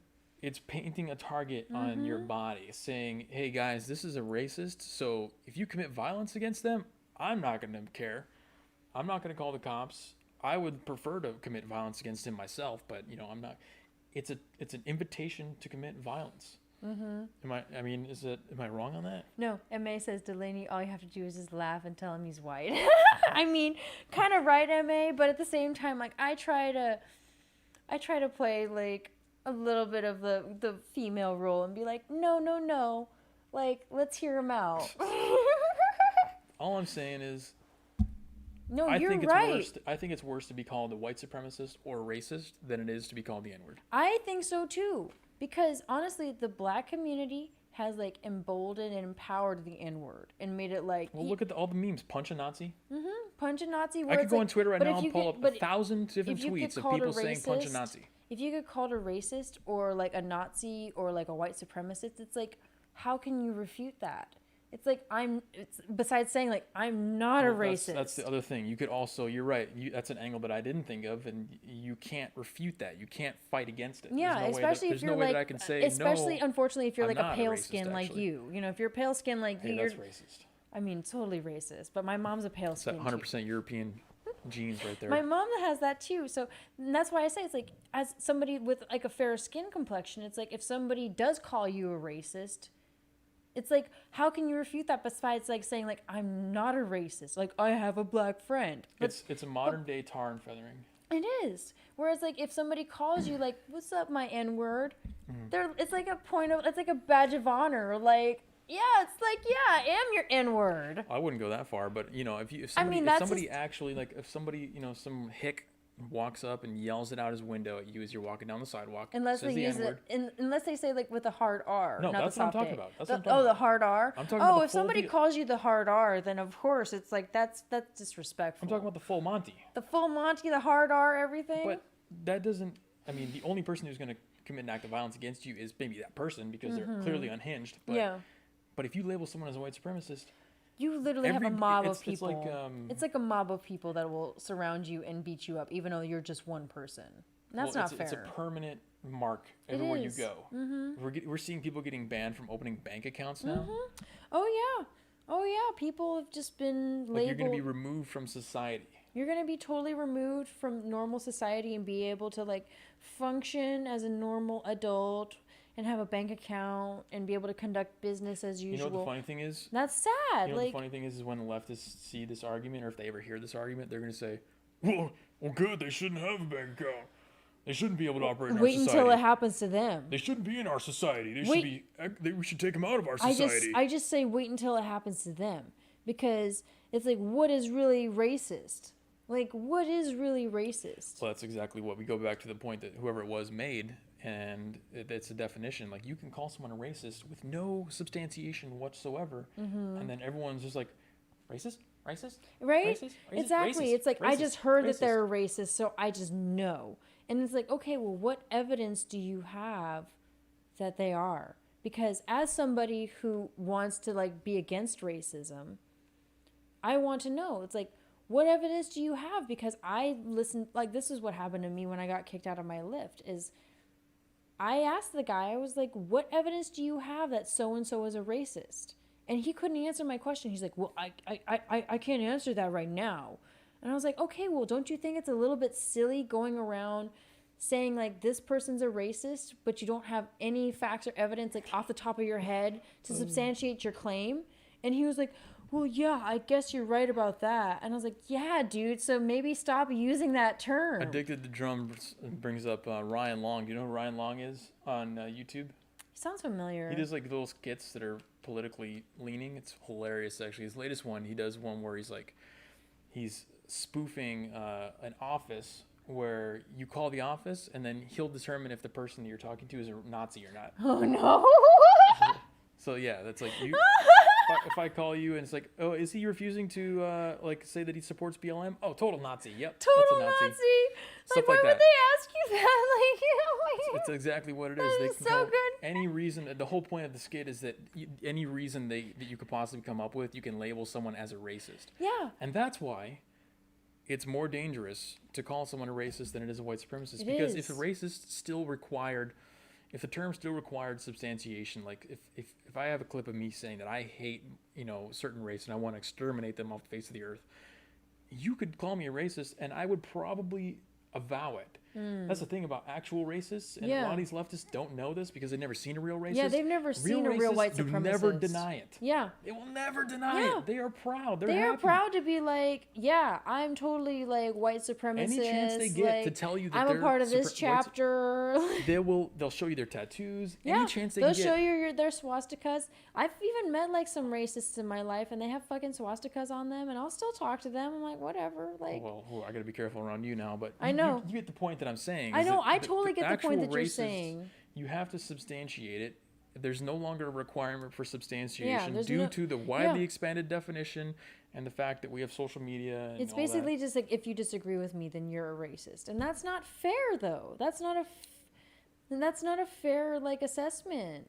Like, it's just not like, because I mean, I've been called a fucking racist, and I have like brown to my skin tone, and it's not like I've been called racist by like my family members or anybody like that, but like I've had like people say like, man, that's some racist stuff you're saying, and I'm like, it's not racist. I'm just critical of every freaking It's too skin bad type, that there aren't real Nazis on YouTube, so that Right? you can point to them right? and say, "Here's what a real Nazi." I mean, I looks try like. to point them to like real, actual freaking white supremacists, like what's his face? There probably is on BitChute.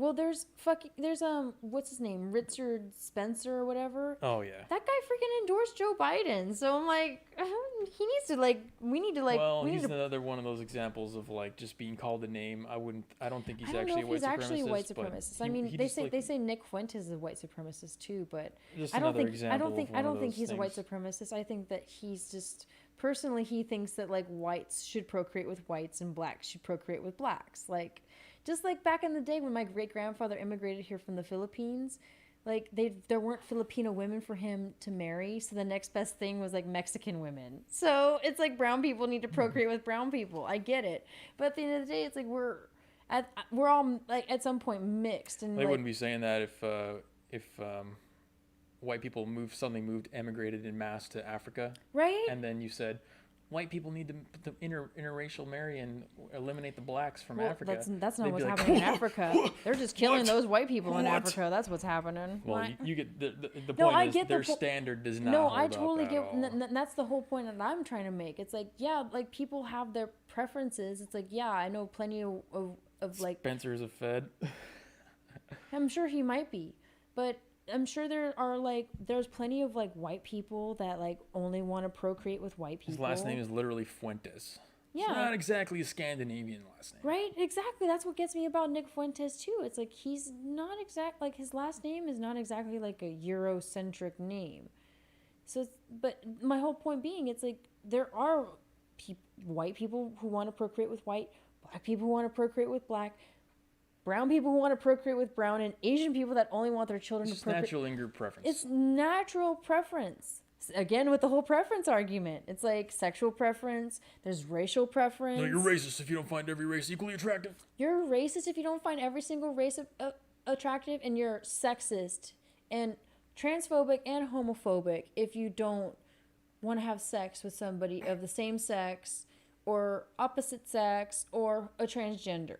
Like, so because I identify as a lesbian, believe Yeah, you're it or right, not, Dirk. because I identify as a lesbian, I'm transphobic because I don't like want to have a relationship with somebody who's transgender, even The if they words look can like mean a woman. anything. The words can I mean don't know, that's- absolutely anything. I know, and that's what's stupid. It's like, I'm sorry, I'm not attracted to trans women. Like, I want a biological female. Like, that's just me. That's xenophobic. No, that's transphobic. It's whatever phobic I say it It's is because whatever- the definitions don't matter. Exactly. It's whatever phobia you come up with. Whatever the first word in my head. Whatever, like, phobia, even though, like, phobia means, like, an irrational fear. Like, that is the definition of phobia. May wants to know what we think of no white guilt. I don't know what that is. Is that like a movie or something? I'm pretty sure that's like a movement of like white people who are trying to wake up other white people to be like, don't feel guilty about being Whoa, white. white people collecting as a group? That's racist. I Can't know, do that. right? Can't do that. Right? Just no white people like gathering, and no white people like all agreeing that it's okay to be white. Oh my god, one of my favorite YouTube channels is called The Color Conservatives, and they're like in fucking Seattle, like holding up signs that say it's okay to be white. They have good content. They're getting fucking beat up by fucking Antifa and like getting threatened by Antifa for holding up signs that say like it's okay to be white, and get a hug from a Muslim Trump supporter and shit like that. Like, all right. If you guys didn't know, I think we got to move off that topic. We're gonna get banned immediately if we even keep talking about it. So YouTube's gonna flag us. The YouTube. We've got plenty of time to hash out all the opinions on this and that. Don't worry, guys. We're not going anywhere. One thing I wanted to talk about: the CDC just released updated COVID death statistics for death rates, and it's pretty much unchanged. But if you're under like 40, you literally have like a 99.9 chance of survival. Yeah. And I wanted to bring up some statistics from that I was showing you earlier on the who was it here? I'm going to pull it up. It was the Gallup. So what you guys are seeing on your screen right here is some fascinating statistics on the COVID and the coronavirus response. I thought these were very eye-opening, and I wanted to talk about these and how they relate to everything else that we talk about. So we have everything broken down by Democratic and Republican men and women. And you can see they measured on several different categories. If you're worried about getting the coronavirus, obviously the number is a lot higher on the Democratic side. Concerned about exposure at place of work, higher on the Democratic side. Always practicing social distancing, Democrat. Avoiding going to public spaces, predominantly Democrat, 70-30. Avoiding small gatherings, again, roughly 70-30. And then avoiding events with large crowds, 90% Democrats said yes.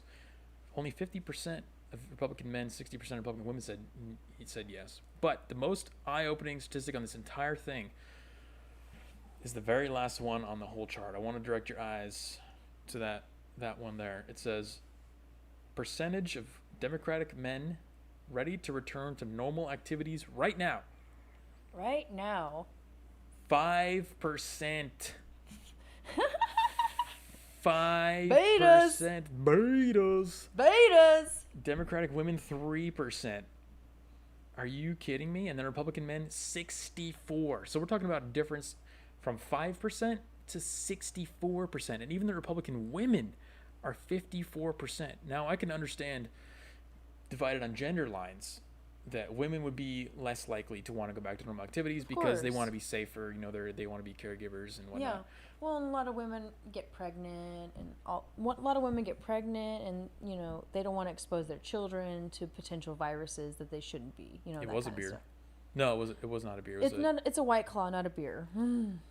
So, and the men, 64%. That makes sense to me. But the line down the party split, that is the most interesting thing to me. It's just such a huge differentiation. It's an average of 4% versus an average of what, like 58%, something like that. Yeah. 59%. So 8% versus 59%. What does that tell you about? I had the idea of running parallel countries where you have all the socialists and the leftists in one party and one section of a country, whether it's physical or logical, however you want to break it down and split it up. Yeah. Compare those two economies, one that is 5%, 4% ready to go back to work. That's no economy versus right one there. that's 60% basically ready to go back to work. Oh. Like the economic impact, how that would affect the outcome over time of each of those countries. Yeah. Now, so the explanation behind the chart is what? That leftists are getting bombarded with anti-COVID propaganda, like fear-mongering, and like they're scared of it, or they don't know what the numbers are. The 99.9%, they don't know that. Yeah. Or I'm trying to figure out what that line is. Is it psychological or is it external? Is it some kind of propaganda-based difference? or is it like a psychological thing that just they're so afraid? I don't understand. I'm trying to figure it out. I think it's a little bit of both. I think it's a bit of both. Nature and nurture, of course. But I think it's mostly psychological. I think the 5% that say, or the Democratic men that are like, we are not comfortable with going back to work, those are all freaking betas. Betas. Dirk said it pretty well, I think, actually. He said women have a valuable talent of being risk averse. Men have a natural talent at dying. It's true. It's very true. It's very true. You see more videos We're less risk averse. You see more videos and pictures of men doing a lot riskier things. That's what I was saying about the gender split. I would understand the men being more willing to go back right away. Oh yeah. But this isn't really a gender split. It's not. Even the women on the Republican side are 54%. They want to go back to work too because they value and cherish their families. I was going to say, yeah, these are the women who have families to support. They have children, they have mothers, fathers, sisters, the ones on the left, brothers. they just have cats. Yeah, they have cats and dogs and, they have that industry to feed, even though their fucking cat clothes and their dog clothes were probably put together by freaking slaves in China. They're totally cool with that. But they're totally cool with that. But like going back to work and like making money to provide for your family, like that's not cool. You were onto something before we got onto the topic of families, and that was that they're betas. They're also the women are betas. The women are betas. Yeah. The men, the 5% of men who are ready to go back, the Democratic men, these are the guys that are yelling at me in the bar to put a mask on. I know, they are. And they're super masked. Like, they really think the masks do a lot. Like, they have a huge impact. They think it's going to save their lives. They think that they're doing you a service by wearing a mask in public. And it's like, no. Yeah, so they welcome extra levels of protection. They want more softness to their life. They want it to be like a Nerf life everywhere they go. Yeah. Because there's no way that they look at the statistics and they see the 99.9% survival rate and then they still go and do this. It's like they have to also consciously ignore the actual statistics behind the disease. Yeah. If you know something has a 99.98 survival rate, are you really going to start wearing masks? Because there's a lot of other diseases out there that have a much higher kill rate than that. Oh, I know. That are floating around all the time. You have a more likely chance of dying from just malpractice from a doctor, from a surgical operation, than dying from COVID. Probably, yeah. I don't know doubt like that at all. the amount of people that die from just It's malpractice is like gigantic in comparison to COVID. People complain, 210,000 people have died, or 200, like the new number is 213,000 people have died from COVID. And I'm like, do you know how many people actually die from medical malpractice in general, period? Like, well, see, that's the other thing that their argument is dependent on. It's dependent on you being ignorant of other statistics relating to death rates. I follow World Odometer every day. You're like, can't wait to see how many people died today. Can't wait. I mean, the great thing I love about World Odometer is that they track the abortions, so I can really be like, yeah, look at how many freaking lives are aborted today. Because it's true. It's like, yeah, there's millions and thousands upon millions of lives that are lost every freaking day, but COVID is not one of them that I'm stressing about. Like, people die from like car accidents more every day, from knife stabbings, from just fist to face contact. People die from that more often than COVID. So here's the thing. I'll allow anyone to explain to me on the left why you want to do all the masks and lock everything down, why you have only a 4% ready to reopen rate. If you can explain to me 3 things, okay? Ready? Let's do it. 3 things. The first thing, you have to explain to me that you fully understand and acknowledge 99.98% death survival rate. You have to tell me that you understand that you have like a near infinitesimal chance of dying from this. The second thing you have to explain to me is what was the second thing? I forgot. The second thing you're going to explain to me in like 6 months is how all these masks justified killing all the dolphins and the turtles and stuff like that. Right. That's a whole separate issue. We're going to deal with that in like 6 months. Right. You have to explain to me the environmental impact. Well, the environmental impact, the economic impact. That's the environment. Yeah. I The forgot masks in the ocean. I forgot what the other 2 things were. This is why I need to write things down. Right. But you have to acknowledge certain things that don't align with what you're trying to tell me. The Right. narrative that you're trying to give me is not making sense. Yeah. I'm willing to accept your side of it, but you have to explain a couple things for me first. And nobody ever talks about the statistics anymore. Oh, MA's gone for the night. Have a good night, MA. I Peace. hope you sleep well. You know, get them good Z's going, because real good sleep is important to any healthy regimen. No, and that's the whole point that I try to make up when I try to talk about when it comes to COVID. It's like, y'all, especially like, because I have a lot of people that I know personally on the left, and they always try to point out, oh, if you don't wear a mask, you don't give a fuck about people. And it's like, no, that's not true. Mm-hmm. And that's why I try to tell them, if you want to wear a mask, go ahead. You wear one, but don't force me to wear one, especially in, like, just my zone. If we're at, like, say, like a hospital, I'll wear a mask because, yeah, that's where a lot of sick people, like, are located, and I don't want to fucking get sick. So, yeah, I'll wear a mask for that. Or, like, a pharmacy. If I go to, like, Rite Aid or CVS or Walgreens, I'll wear a fucking mask, even if I'm not going to the pharmacy, because... It's situational. It's situational. But if I'm going to, like, my freaking corner store or just, like, somewhere close by where, like, the people know me, I'm not wearing no motherfucking mask. Mm-hmm. Sorry, you. Or Sorry, just outside y'all. walking on the sidewalk. Just outside walking on the sidewalk, or, like, if I have to get into an Uber or a Lyft, I've been having to, I'm sorry. I don't want to wear a fucking mask. Especially since most of my Uber and Lyft drivers that I talk to, they, like, hate wearing the masks themselves. So that's why when I get in, I ask them. I'm like, hey.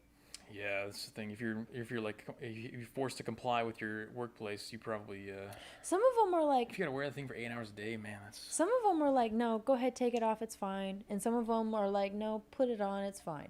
And I respect either way because it's their car and I don't want to get fucking kicked out. But I always ask at the very beginning.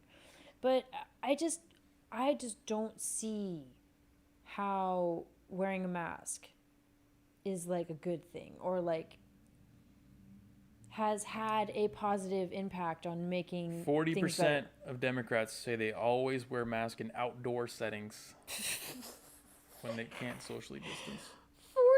40%, if they can't, so, oh my God. 70% just avoid going to public places. Yeah, I agree with, I believe that, because like I said, my ex, she told me today that she was like, yeah, I just don't even really go anywhere anymore because I'm just afraid of being around like 20 or more people. And I'm like, are you serious? She's like, yeah. I was like, okay, that's why you're my ex.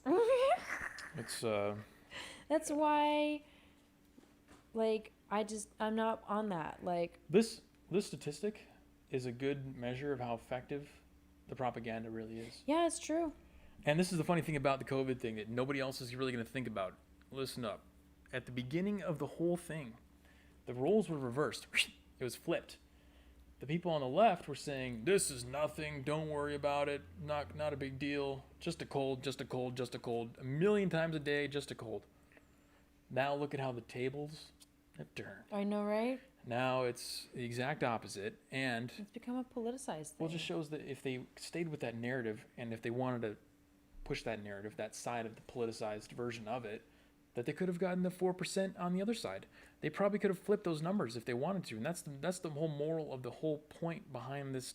Me showing you guys this data is not to make fun of the leftists for not wanting to be open. It's to show you how strong the narrative control is over it, because the numbers don't align with reality. Yeah, they don't. It really doesn't. Like, 4% of Democrats are ready to go back to work. that's pathetic. Or it's like 60+% of Republicans are ready to go back to work. That's what the other thing was.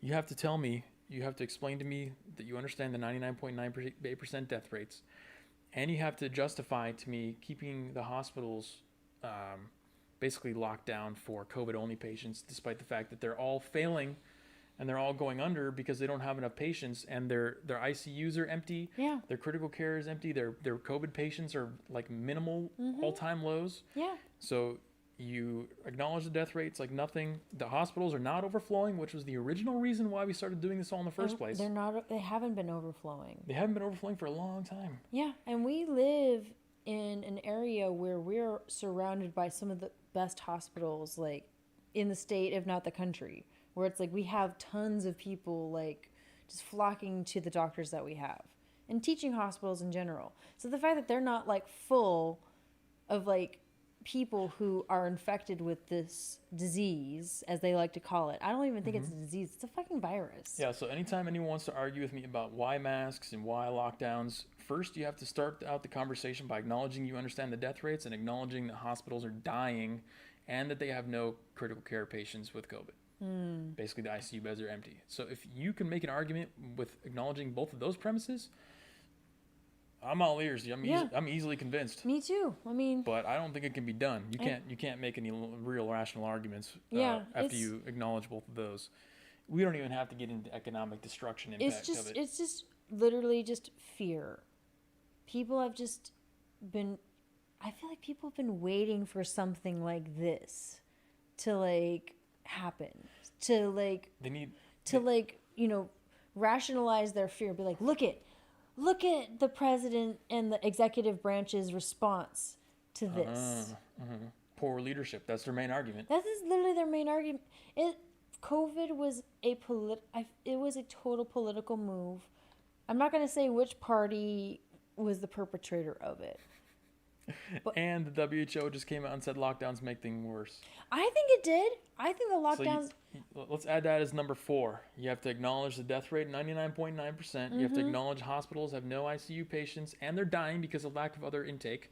You have to acknowledge that WHO said lockdowns make things worse, and you have to acknowledge the economic impact and how many businesses are dying left and right.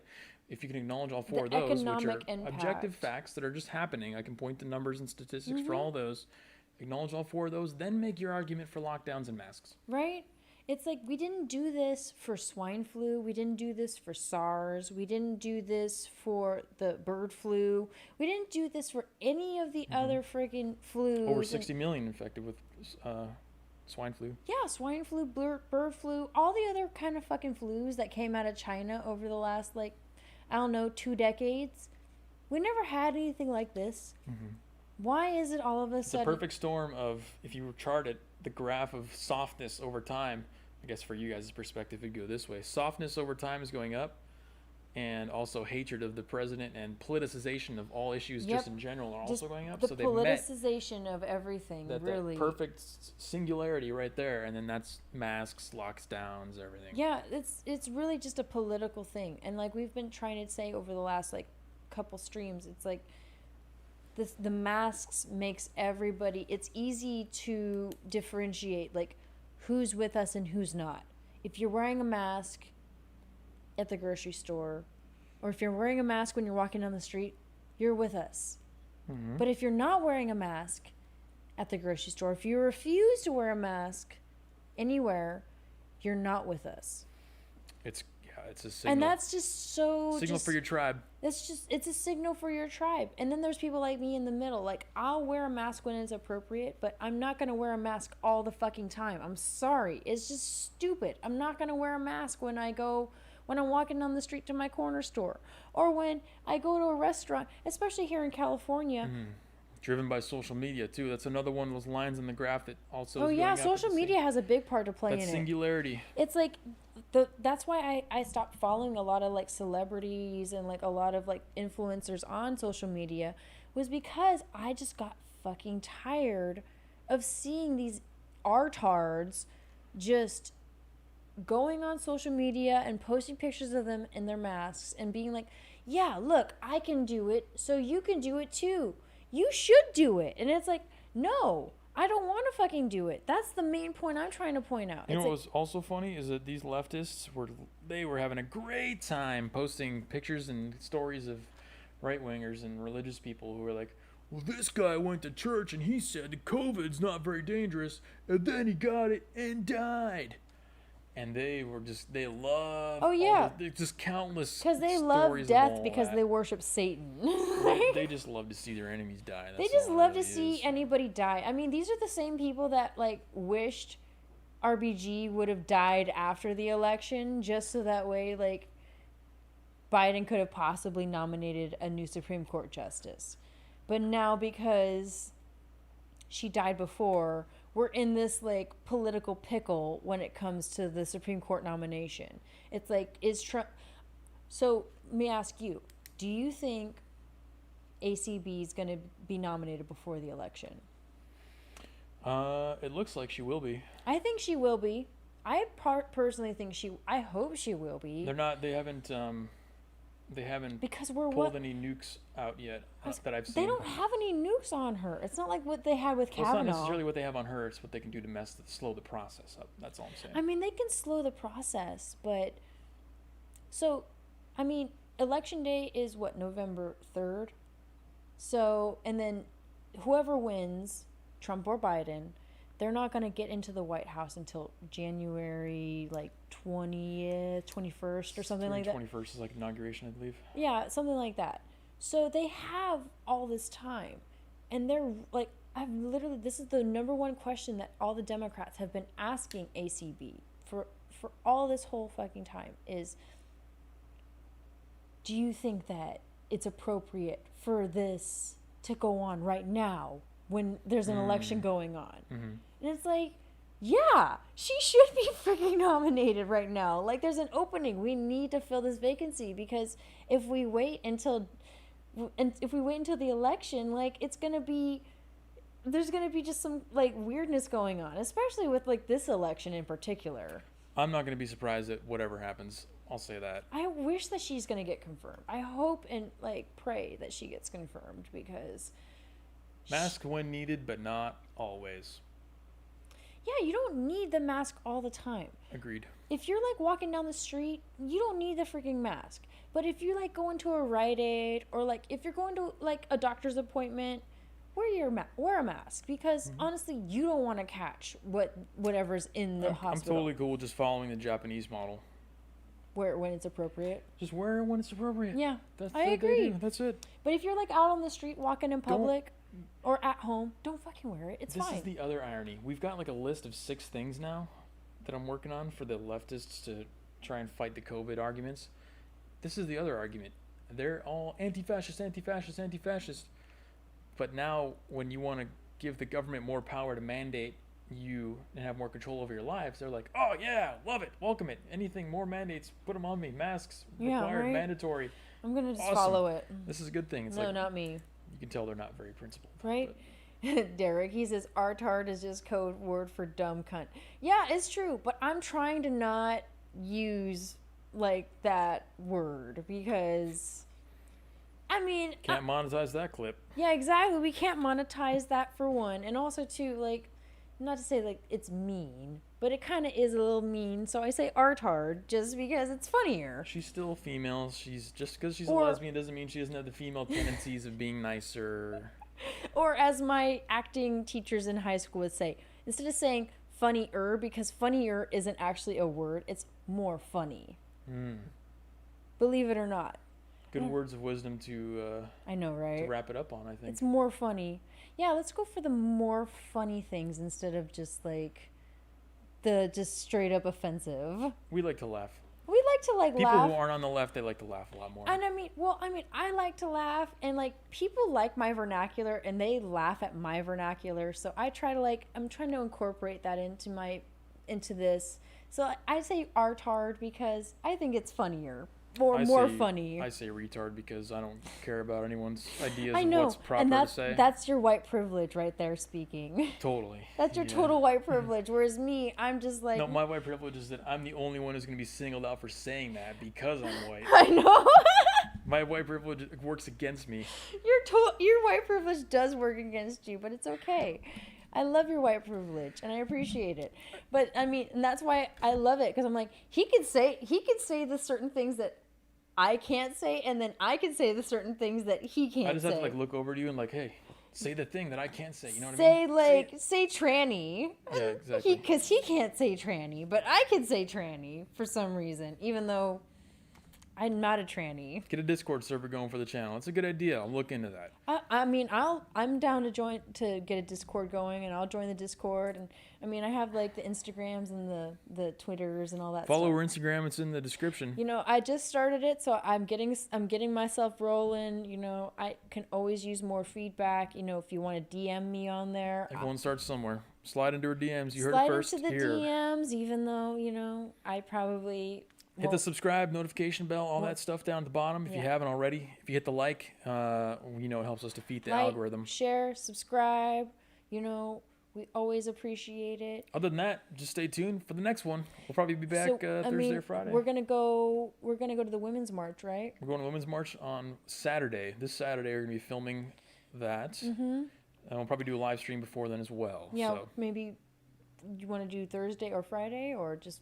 Yeah, we'll figure it out. Oh, we'll figure it out. We will discuss. You guys will get the notifications if you're subscribed and hit the notification bell. And then also, too, if you follow me on Instagram and Twitter, I will definitely keep you updated. She'll give you all the notifications. I'll give you all the notifications about what we decide to do on the social medias if you're not on the YouTube social media stuff. So thanks everyone for joining us for the Tuesday weekly narrative. I hope it was interesting. I thought it was an interesting conversation. We'll get some good clips out of it. And we'll see you on the next one. We'll have some fun, as always. We'll have some fun and some laughs, which is what you won't see from the other side. You can listen to my annoying laugh, so that's all that matters. All right, guys. We'll see you next time. Thanks for